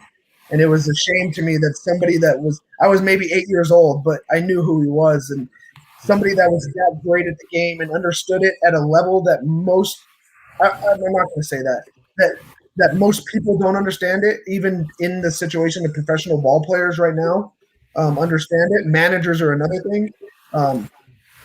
He's an icon. He's a legend. And he did what he did, but he's not the only one. I would sit down and smoke a cigar with him.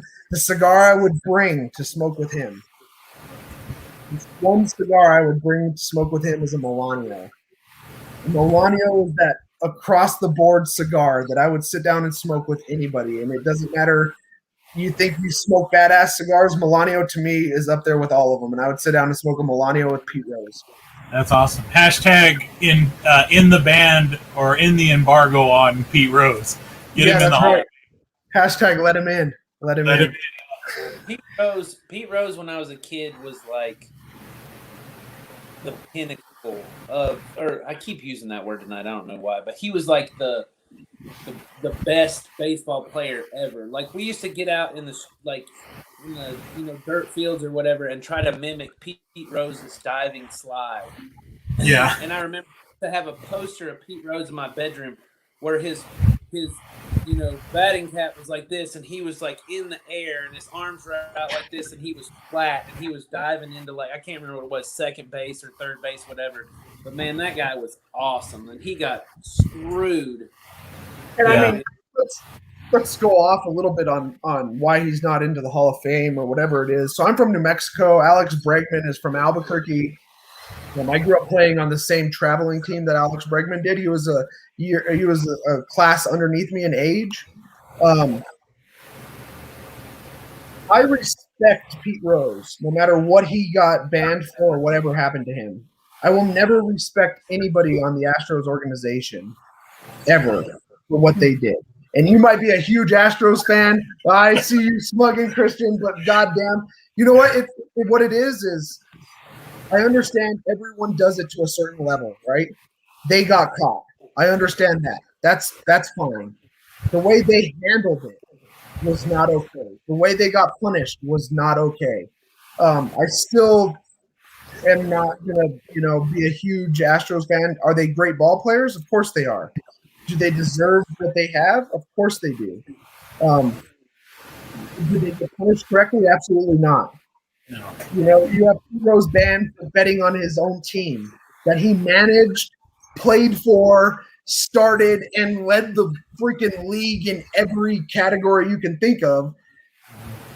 That to me is, to get a slap on the wrist and be able to start the next season and not get any promotions is a big issue.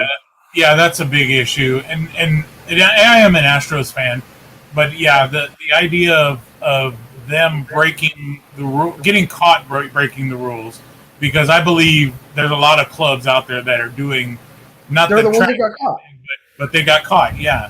And the fact that they didn't get punished to the utmost degree is just a scar on MLB and just the way that it was handled.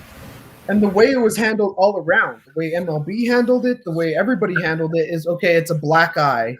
Let's not let everybody know about this black eye so that next season nobody will remember it. And that's literally the way it was. It was almost like next season nobody recalled what had just happened. There's those diehard guys like last week. Did you see the dude who threw the inflatable trash can onto the field?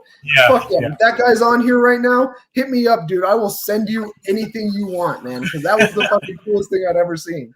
But there's stuff like that, right? The unwritten rules that are being broken all the time, but you handle them correctly. You got caught. I'm sorry. Punish me. Not, hey, I got caught, but I'm not going to act like it's a big deal. Yeah. I like Greg Morgan put a comment out there, and I agree with him 100%. His favorite baseball to watch is high school baseball. And, all day. And it's really from the standpoint is that they're not gaining anything out of it.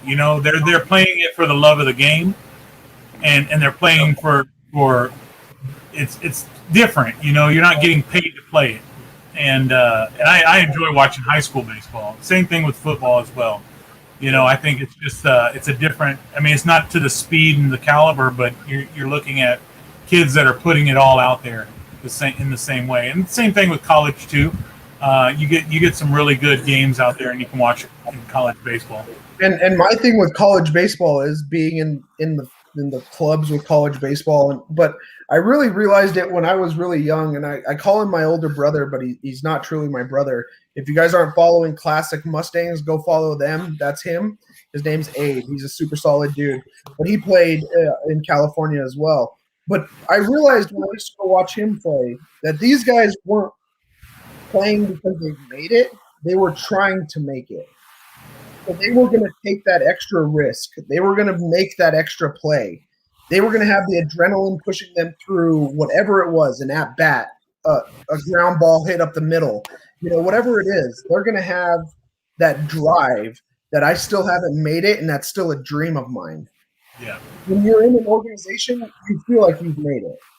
But at that point, you don't know if you'll ever make it. But you know that you've put your whole life towards this. And there's guys out there that can relate to that, to where I never knew what I was going to do, but I knew that I wanted to be a pro ball player, right? And so, was I athletic enough? Probably not. Thank God my girl's really athletic, and my kid will have an opportunity to be a badass. But, you always went out there and you put those extra cuts in the cage, right? Because nobody was watching you. Yeah. It didn't matter. And if someone was watching you and you made that extra effort, that's why I love college baseball. There's always going to be that little bit extra given. That in the big leagues, if you let that ball fall, what happens? Nothing. You still making $30 million. But in college, you let that ball fall, guess what? There's a dude right behind you that'll not let that ball fall. Correct, yeah. Yeah, that's the thing that really pisses me off about pro sports, and I think, my family's from Minnesota, Minneapolis, Minnesota. So, of course, I was a Vikings fan, and Randy Moss, probably one of the greatest wide receivers of all times. I was watching a game on Sunday, and he kind of went out, and he was just lagging. He wasn't really running real fast. He wasn't running his routes the way he should, had a record low receiving day. And they interviewed him after the game, and they're like, Randy, what was going on? Are you sick? And he was like, no. And they said, well, why weren't you giving 100%? He was like, because I decide when I give 100% and when I don't. And I'm sitting there like, motherfucker, you make $16 million a game to play a game. That's a kid's sport. Yeah, a sport, a fucking sport. You make $16 million a game to do this. You get off your ass and give 110% every fucking Sunday when you hit the field. And that's what really pisses me off, because so many pro athletes have that attitude now, oh, I decide when I do this. And, it's not their fault. All in all, when you get to it, it's society's fault for building them up the way they did.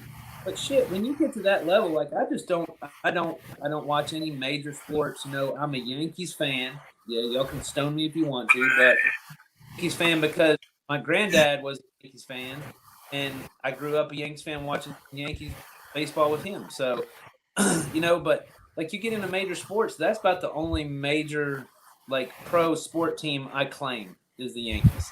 Everybody else, and I'll kiss my ass. All right, let's do another giveaway real quick. The first person to comment on Fatman Cigar Club's I'm a Yankee fan, I'll send you a box full of my shit. Oh, there you go. No, I'm just kidding. No, that's fine, man. You know what? One of the best experiences in my entire life, and my parents might be listening. I don't know if they are, but the best fucking experience ever was they gave me the opportunity when I graduated high school to pick one stadium to go to and watch one game in, and take my best friend with me. And I chose old Yankee Stadium.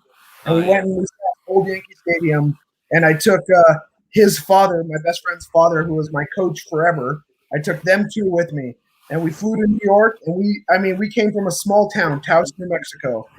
Population is probably one apartment building in the Bronx.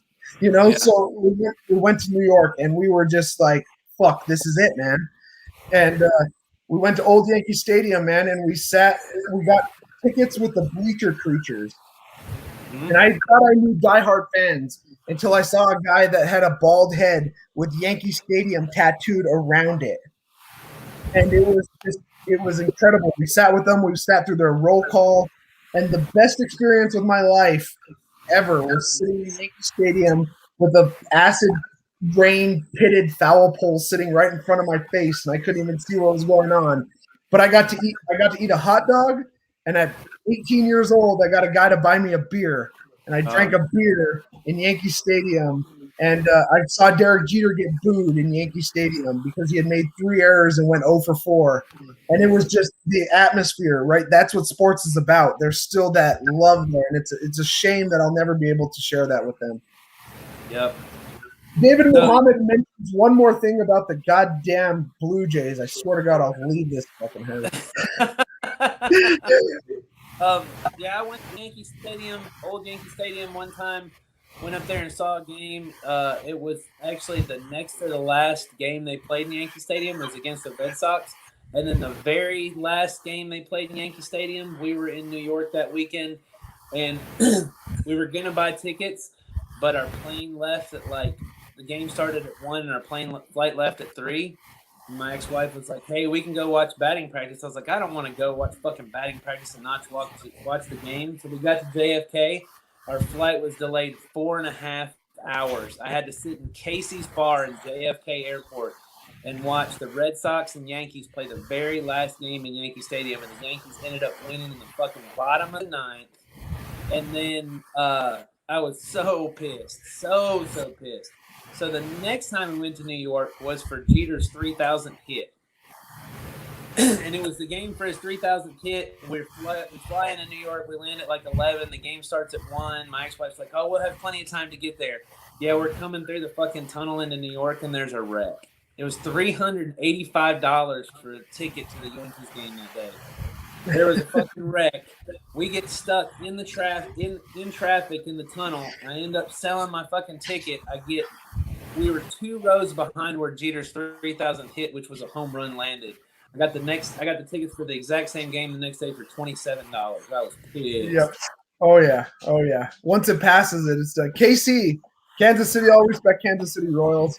That's great. I love how you're posting the comments coming in right here. I think that's great. Yeah. To bash you, Nick, Bianca is a huge fucking Red Sox fan. So my house is divided.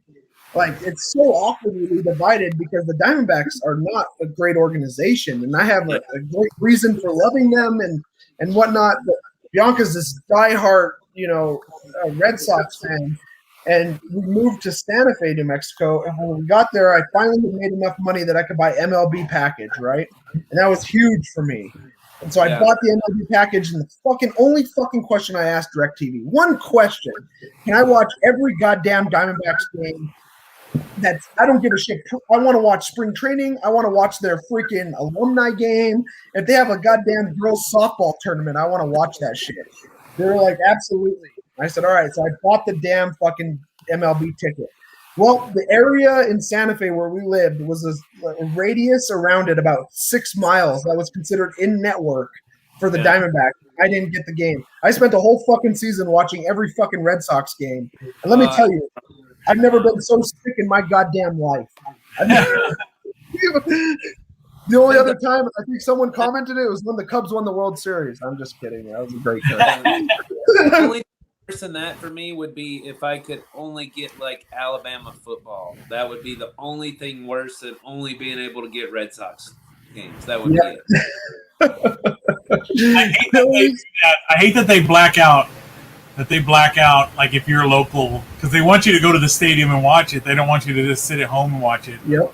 Yeah. And I mean, New Mexico is torn between the Diamondbacks. Well, really, it's all Rockies fans, and there's a handful of Diamondbacks fans.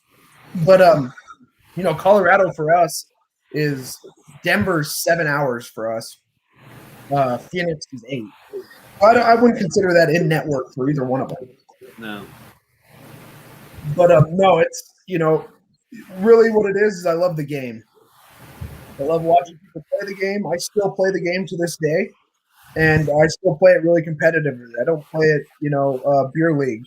It's really competitive where we play, and it's great. And I've met people that are just phenomenal, just like cigars, through baseball. And I've stayed connected with those people through my entire life. And I appreciate them more than probably anybody. That's pretty awesome. Mm-hmm. Yeah, I thought I was going to make it the whole show without my kids coming out and interrupting. I made it an hour and 35 minutes. My daughter comes out and she says, "Dad, Eric won't let me watch Princess Poppy. He keeps putting on Transformers." I went in and I was like, "If y'all will shut the fuck up for 30 minutes, I will get you Mickey Mouse ice cream." And they both sat down on the couch like this.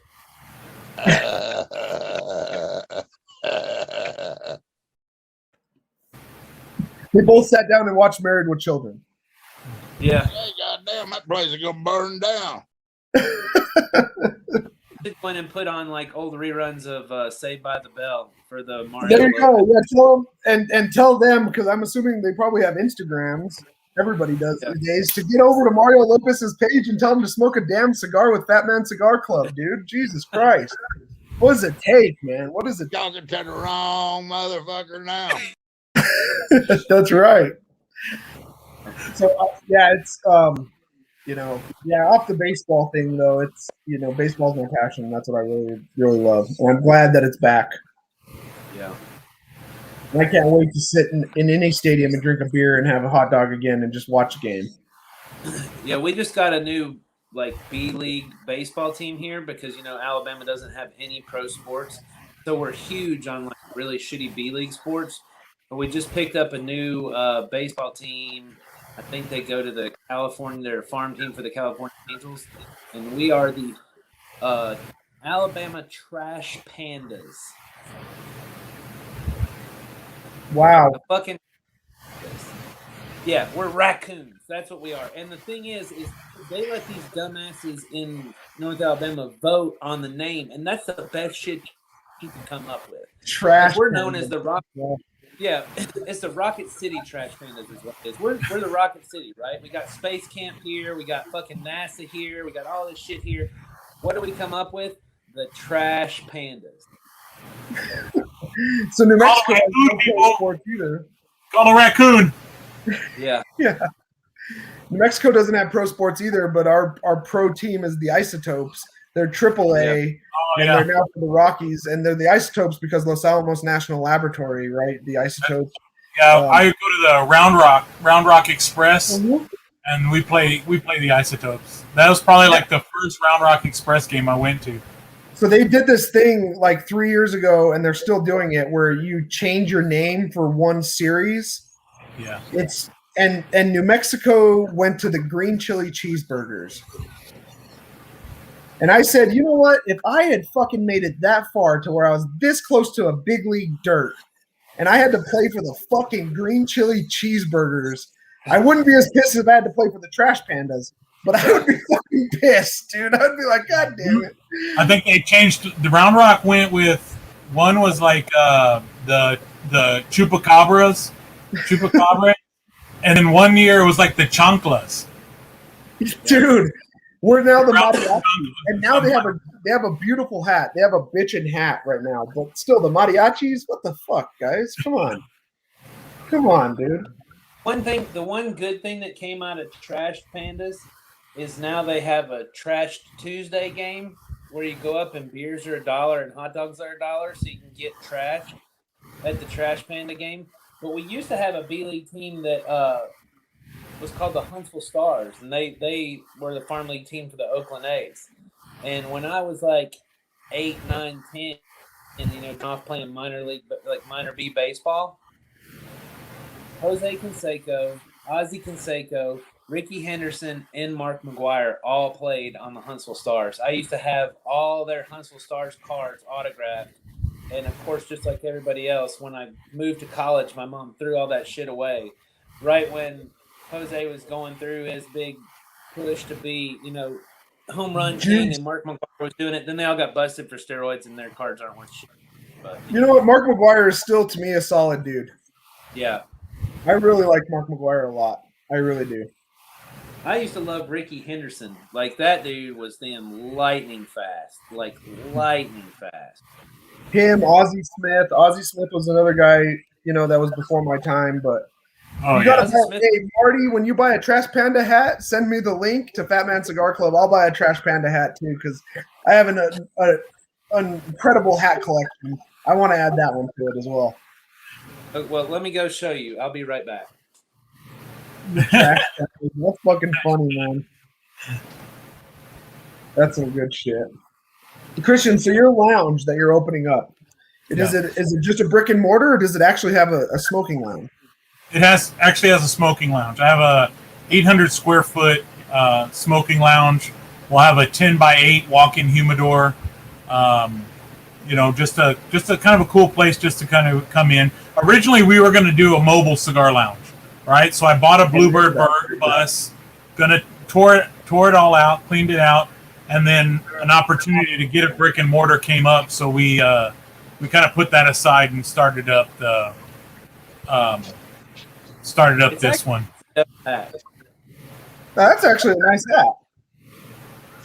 Yeah, it's actually Yeah. it's this one. This one's my favorite, and that's why I bought it, because the rest of them have like the little retarded ass panda on it, and he's like in a spacesuit. So that the racket on it, and he's in a spacesuit, so that makes it even worse. It's like just really But stupid. But this, I think that's the best thing about minor league baseball hats is getting the ones that like are so obscure and like weird. Like I used to have one that had just a rooster on it, right? And it was like an ugly green, but it was just kind of cool. I think what is it? The Carolina Mudcats or who? Oh yeah, the Mudcats. I think it's the Mudcats. Like it's a catfish, but they called it the Mudcats. So we're like, oh, we can come up with like, oh, what a dumbass name, the Carolina Mudcats. Huntsville's like, hold my beer. Yeah. No shit. Y'all think you think of dumb shit? Let our people vote. Yeah. And the fucked up thing is like on Trashed Out Tuesdays, you're supposed to wear a trash bag over your clothes. That's what we do. That's what's up with us. That's North Alabama for you, baby. That sounds like some Alabama shit. Yeah, if we're going to do something, we're going to redneck it to the utmost level you can fucking redneck some shit at. That's awesome. So, yep. Christian, that's fucking great. I love it. That's fucking great. Christian, so a crazy thing, like before you had, and I think what had really got me on to Elion was I have a buddy, Peter Plowman, who's part of our club here, and he's an outstanding guy.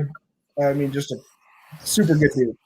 But one day we were sitting here smoking, and he said that he was in a wedding party in, I think it was in Charlotte, but they would bring out a Airstream, and the inside of the Airstream was gutted and turned into a cigar lounge. And those people didn't supply the tobacco or the liquor, but they rented out that Airstream for all the groomsmen to go sit in and smoke. I thought that was a fucking genius idea, because all the bridesmaids are like, where the fuck are they? They have no idea where they are. They had a room where you'd put your jacket and hang it up, so it wouldn't stink or anything like that. And you sat down, and of course the groomsmen and you would have, just all these, you had a full stock bar that your groomsmen had provided. And it was just a great idea, man. I thought that was outstanding. And we went on a hunt for a gutted 70s Airstream. And we found a couple of them, and we just never pursued it. But that's when I found you, and I thought that was an awesome idea. Yeah, there's a couple of places around here in Central Texas, like in the Austin area, that have Airstreams. So I wanted to do something different, something cool. So we ended up finding a Bluebird bus that was decommissioned from the school district. And so we ended up picking that up, and I was like, man, it's perfect. We don't have to have a truck to tow the trailer wherever we go. We can just drive it over, drop it off, and let them, hang out or whatever. So, we kind of went with that. And then when we had the opportunity to do this brick and mortar, we just decided to kind of put that aside and do the brick and mortar, and then kind of allow us to make the mobile cigar lounge, the way we actually want it to be, and luxurious and things like that. So that's still going to come, but we're just kind of focusing on the brick and mortar right now. 100%. So what is one brand that you guys are just so stoked about carrying? Like, I know there's, you have your Padrones and your Fuentes and your everything else, but what is one brand that you're just proud to have in your humidor? I mean, pretty much at this point, all of them. Like right now, we're about a 95% boutique cigars, right? Including your own. Correct. So, I think like Black Label Trading Company, having Paul Stulak cigars, Traficante, getting cigars that aren't really out there in a lot of brick and mortars, right? Like being able to bring in cigars that don't have representation here in America, like La Pure. You know, there's the companies out of Dominican Republic and have no visibility in the Americas other than Instagram. So to be able to bring their cigars in. My two that I'm most excited about, of course, Paul Stulak, but OM cigars as well. And OM cigars. 100 fucking million cigar lounges. I've never seen an OM cigar for sale in a cigar lounge, and I'm freaking super pumped that we're going to be selling them at Elion, because I think OM is one of those companies that as soon as it gets out to everybody, it's going to freaking explode, because Oswald makes some amazing cigars. So here's a sleeper cigar for you guys, and I worked with them when I first started cigars, and I haven't kept up with them. I wasn't into selling cigars. I didn't like that. Why the cigar should be in my shop and this and that. Alpha Cigar Company. Alpha? Alpha Cigar is an infused cigar, but it's not the infused that you guys would think, right? Like your sweet stuff. They infuse their cigars with absinthe. Ooh. Dude, I will send you guys them, and if you guys, anyone listening right now, just send me your address and I'll send you out an Alpha Cigar as well. Alpha Cigar right now is they're absolutely phenomenal. George, the guy who runs it, is a solid dude. He is in the Asian market right now, in the European market, but it's going to be, I mean, this cigar, he's trying to plug it in the United States, and I'm sorry I couldn't help him more. This cigar is one that you should get into your guys' lounge. And they're absinthe infused. They have a Corojo, they have a Connecticut, and they have a Maduro, and they're all infused with 3 different absinthes. And they're not the absinthe that we're used to in the United States. They're absinthe that is true French absinthe. They own the absinthe. Like, I'll send Nick too. You got it. And I don't know. Do you guys share a humidor? That's where I draw the fucking line. I don't know. The way it works, Hargis, is we have 2 humidors. One is supposed to be her humidor, one is supposed to be my humidor. But in my house, the rule is what's mine is hers and what's hers is hers. So it just ends up being I feel you. the humidor. Hey, goddamn, that place is gonna burn down. Son of a bitch.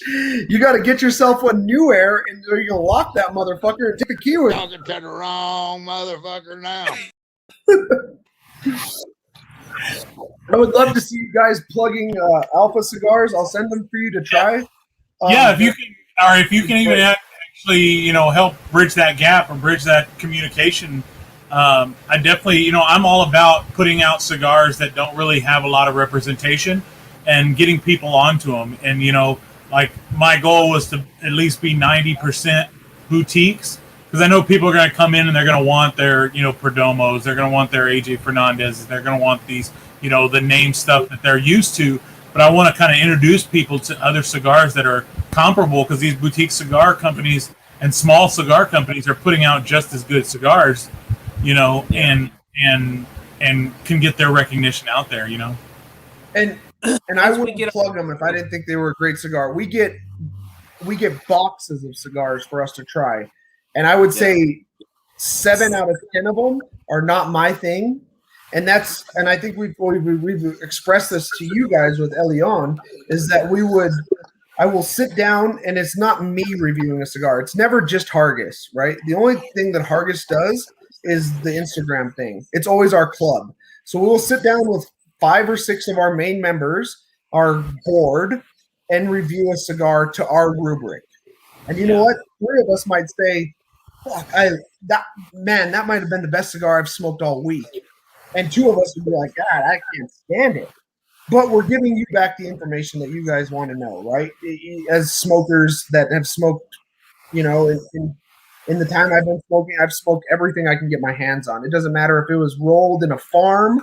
It doesn't matter if it was rolled in some dude in freaking North Alabama's backyard. I'll smoke that son of a bitch, and I'll tell you what the fuck I think of it, right? And so Alpha was one that reached out to us, and I accidentally ordered it. 100% I accidentally ordered it. I won a coupon code to some online retailer, And I looked at it and I said, Alpha cigar, that's crazy. I put it in my basket and I added up all the cigars.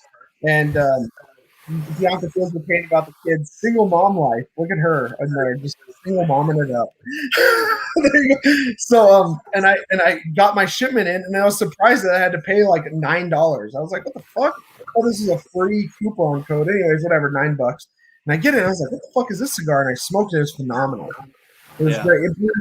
It has the notes of stuff that you wouldn't think of, like anise.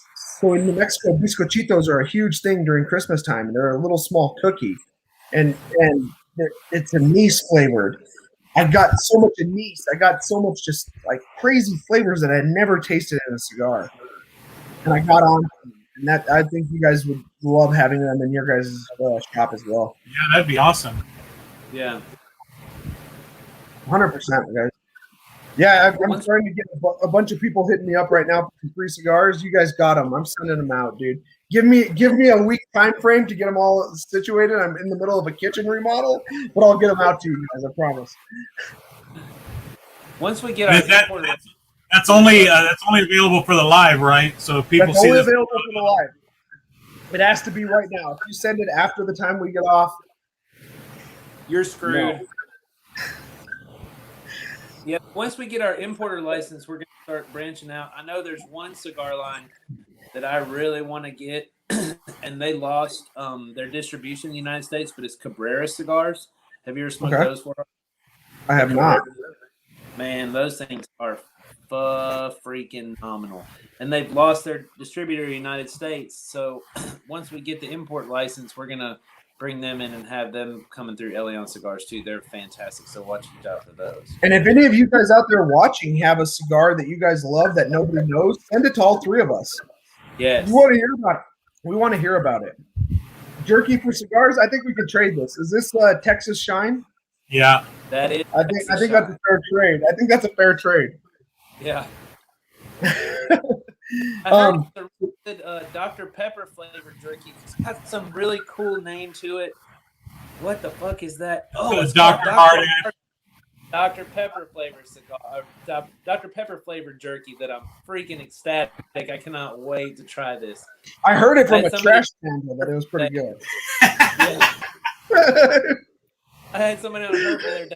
Nick, did you buy Texas Shine out of all his jerky? I said, no, every time I try to buy the damn jerky, it's sold out. Like, you can't make enough of it to keep it stocked up, and I have a hard time getting it. I will buy all of his fucking jerky, though. He's coming to the grand opening, so you'll get to see him. Oh, I know. And that's in San Antonio? It's in Lockhart, which is about 20 minutes south of Austin. Hargis, so if you're not doing anything next weekend, man, that might be a good getaway. I'm not vaccinated fully, so there's that. Yeah. But Chris is coming down. Me and Miss Hardash will be there. I know Smoking Crazy Vet. Crazy Vet will be on the 24th.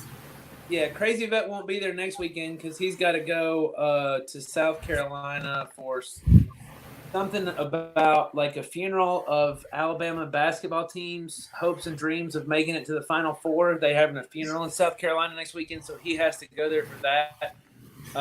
But yeah, there's going to be a ton of people there. Texas Shine will be there. Like a lot of people are going to be there. If you can't be here on the 17th, the 24th, we're doing a big event too. So both of those weekends. Yeah, let's. In your 24th with what? Isn't your 24th event with Blackbird? Like, isn't that the Blackbird will be there, and it's the Ashholes, Texas meetup. Yeah. But like Lockhart is the barbecue capital of Texas. We have three of the top 5 barbecue places in Texas are in Lockhart. We might have to make a trip. I have one of our core members is a next door neighbor of mine, and he's a barbecue fanatic. We might have to make a trip, dude. That sounds like a good solid trip for us. Yeah. I'll tell you what, if Jay Jolly, I hope I can shake your hand, Jay Jolly. Let's meet up. If your buddy's a real big barbecue fanatic, Hargis, you need to make a trip to North Alabama because the Pitmasters, you know that show Pitmasters? Yeah, I do. You know Chris Lilly, the old host of that show? Sure. Yeah. Sure. Yeah. I mean, I've seen it, but I wouldn't remember the name. But yeah. Well, if your buddy's a big barbecue fan, his barbecue restaurant is in Decatur, Alabama, which is the town I grew up in. It's like 35 What's it minutes away. called? Big Bob Gibson's. So I think I have his book. Probably so. And He if might have you wrote a want to- smoking book. Yeah, if you want to, you can. I'll get your address and I'll send you probably some of the best fucking white barbecue sauce you've ever had in your life. It is Fuck Big yeah. Bob. It is Big Bob Gibson's white barbecue sauce, and it's an Alabama specialty. And if you've never had white barbecue sauce, it will change your fucking life. I promise. I've never had it.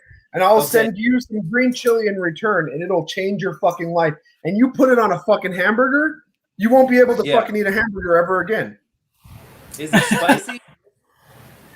You can get it as spicy as you want, but I mean, the flavors, nothing beats Texas barbecue. God damn it, Cigar Nut. If it's Wagyu fucking Texas barbecue, I'm sure. God damn. but no, I'll send you some green chili. It is spicy. Do you like spicy? Oh, dude, Justina is half Korean, so we love spicy. Mm-hmm. I'll send you some. I have a buddy who just opened up a hot sauce company out of Taos. It's called Taos Hum. There's another plug. Guys, go follow Taos Hum on their Instagram page and tell them Fatman Cigar Club sent you. They have some outstanding hot sauce. I'll send you guys, you two a sample of their sauce. It's great. I'll send you guys some green chili. Everyone else that's listening out there, go look up Hatch green chili. You'll shit your pants. We're not known for much. Blue meth and green chili, man. That's all we got. Well, I tell you what, dude, I'll send you that bottle of white barbecue sauce, or you can just, if you decide to come to Texas next weekend, like hit me up and I'll bring a bottle for you and a bottle for your neighbor, so y'all both have something to take back home. It is amazing. I'll reach out to him. He just had a kid, but I'll reach out to him, man, and it'll be. I'm sure Bianca will be on board. I think we need a break from the kids and kitchen remodeling, so that might be a good opportunity to do it. Yep. No, it's phenomenal, guys. No, smoking this down to the nut, guys. This is a great stick, man. Oh yeah, it looks like you need to get an Elion number there. So I was thinking about that today. So I'm a welder, if anybody doesn't know, like, just as a trade. By trade, I'm a welder. And we were twisting up some stainless steel, some filler metal because we didn't have 1/8 inch. So we twisted up 2/16 inch to make 1/8 inch filler metal for a guy. And I was like, this would make a badass number. Speaking of badass fucking numbers, I'm over here using fucking toothpicks. These guys are up here with their fucking bling and shit. What the fuck's going on, man? I got it. I thought I sent you one, but I'll have to send you one. I didn't. Those are beautiful. I didn't bring mine out. Justina had left hers, so yeah, I got the blinged out.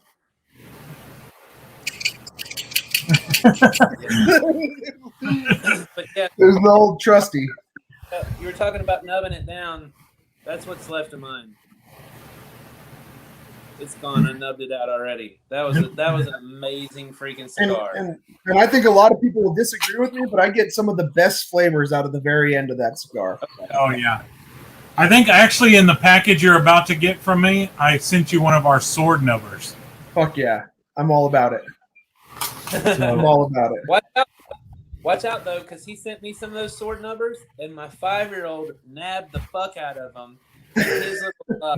So his little Mighty Morphin Power Ranger toys are running around with like actual steel nubbers. I come out of that bedroom one day and he's got the damn number poking it through my couch, and I was like, "What the fuck are you doing?"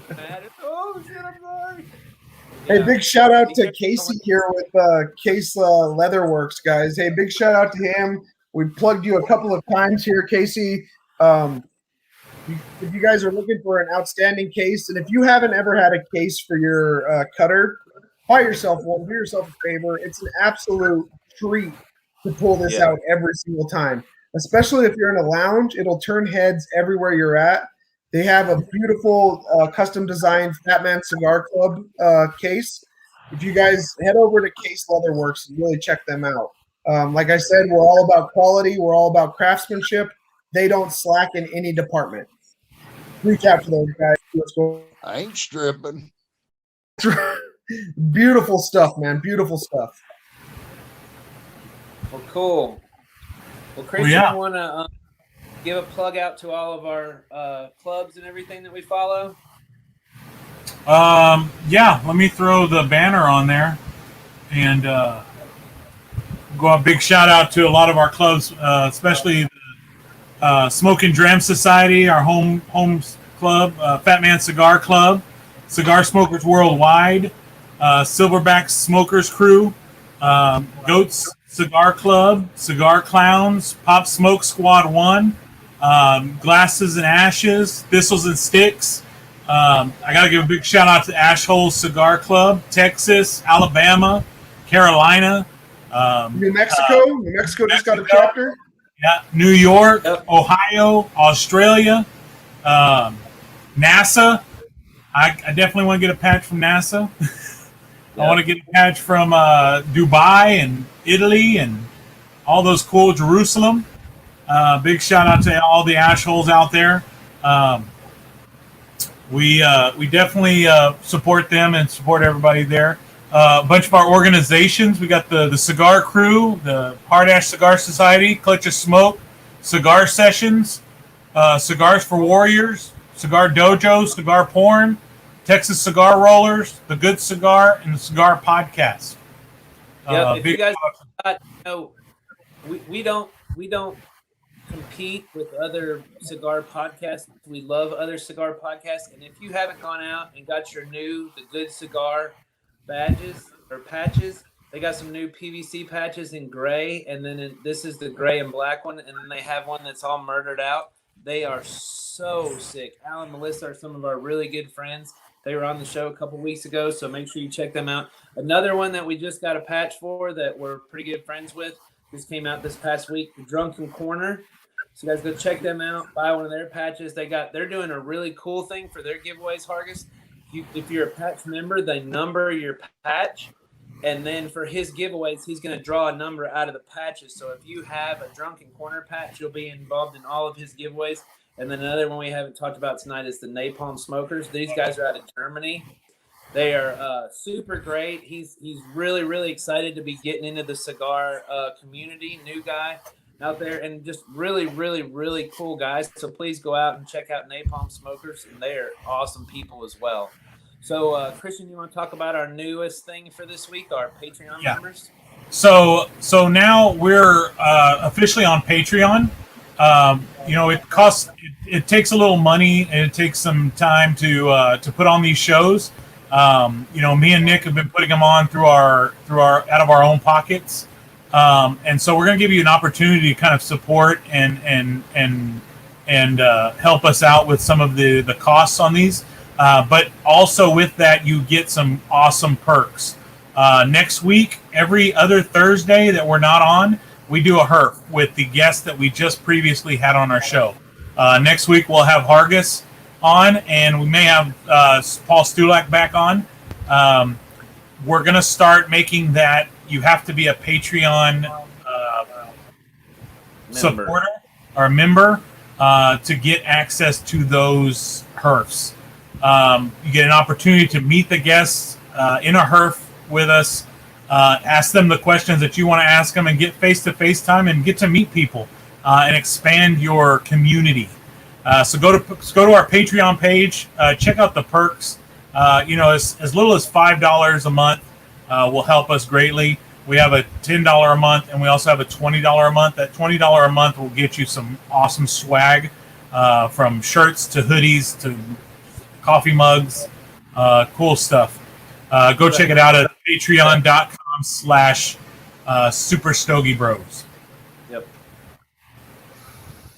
So cool. Well, Hargis, is there any shameless plugs you'd like to throw in there? You've already got your Case Bugatti, but anybody Yeah, we got Case Bugatti, New Era, but you guys, if you guys are out there and you're just trying to network right now, you guys got to get out and follow these legit people, right? You got to get out and follow Elion. You guys got to get out there and follow Hard Ash. You guys got to get out there and follow Cigar Nut. These guys are about the community, right? And that's where it's really all at. Get out there, do Legion. Get out there, do the the Big Ash Smoke Book.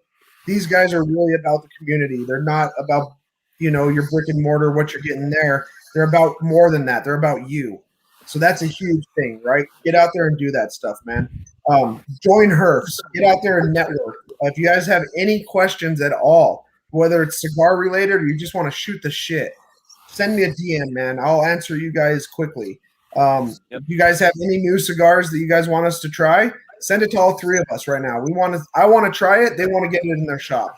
Let's do this. It's great. This is a great community. I'm very proud to be a part of it. I'm very proud to be an influencer in it, and I will help anybody as much as I can. Make sure you guys use hashtag Fatman Cigar Club and tag us in all your posts. If I'm not seeing them and you're like, fuck this guy, send me a DM. I'll be on it. So also, we've talked about our Patreon members. We're also open for any sponsors. So if you guys are out there, you got something you want to do, like you want us to push your stuff and talk about your stuff. And now with our new platform, we can display your logos on here. We'll do that, but we're going to be honest about it. Like if Legion approached us about, hey, I want you to be a sponsor for me, and you sent me your cigars and you sent me your coffee and it was shit, I'm not going to be able to do that because I'm not going to lie to the people. We don't lie to you about stuff. You're going to get honest reviews from me and Christian as well. Like anybody that goes out and buys a Big Ash Smoke Book, they're going to hear us talk about it. They're going to buy the Big Ash Smoke Book. They're going to get it. They're going to attest to the fact that is an amazing fucking cigar book. It is an amazing cigar diary. It's an amazing way to journal your cigars. If they go out and buy a Magnus cigar and pull on that cold draw and smoke that cigar, they're not going to go, man, Nick and Christian don't have any idea what they're talking about. They're just doing this. No, we don't get money from these people. Like they don't do, we're not getting paid or anything like that. We use them as a sponsor because we love their shit. Like Legion's Lanceros, their Magnuses are amazing. Their coffee is fucking bomb ass. Like if you haven't tried it, go out and try it. Go talk about their cigar stands with the little one that looks like the skull that I don't have out here with me, and I'm very sorry about that, Josh. But, it's fucking badass. And go look at people like Southern Outlaws got one. You want to see some, go on my page and look at them. Dude, they're dope as hell. And then Skyview Creations, I don't need to say anything. I got her badass cup right here. So, if you got a company you want to talk about getting sponsors, you can get on our page and look at that. We also have our sponsor packages on there. Hit us up. We're gonna sample you out first, and we're gonna tell you maybe this won't be the best avenue for us to go down. Or maybe we can't really do that. But if your shit's awesome, we'll be like, yeah, hell yeah, let's sponsor it. Let's make it happen. Very awesome. 100%, man. And like I say, let's grow this community, guys. It's a beautiful community. It doesn't matter what age you are, what level of smoker you are. It's not a bunch of old men in there trying to tell you to go buy Swisher Sweets. If you've taken anything away from this, that's what you got to take away. And that New Mexico's on the other side of Texas, stupid. So, the trash and the amazing baseball team. They're an amazing baseball team. They hold it down. Guys, I really appreciate you having me here. It's an honor to be a part of your guys' organization and your guys' growth. I hope to be a part of your guys' continued growth.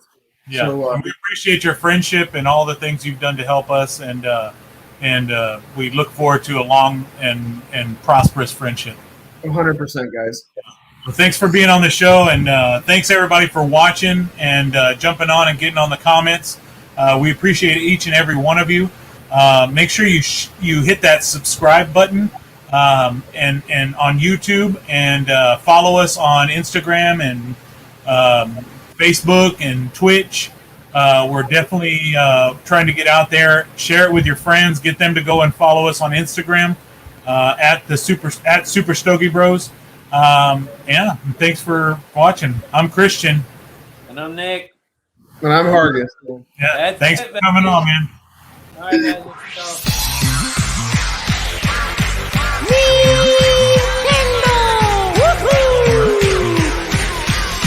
Yes, all right, let's go.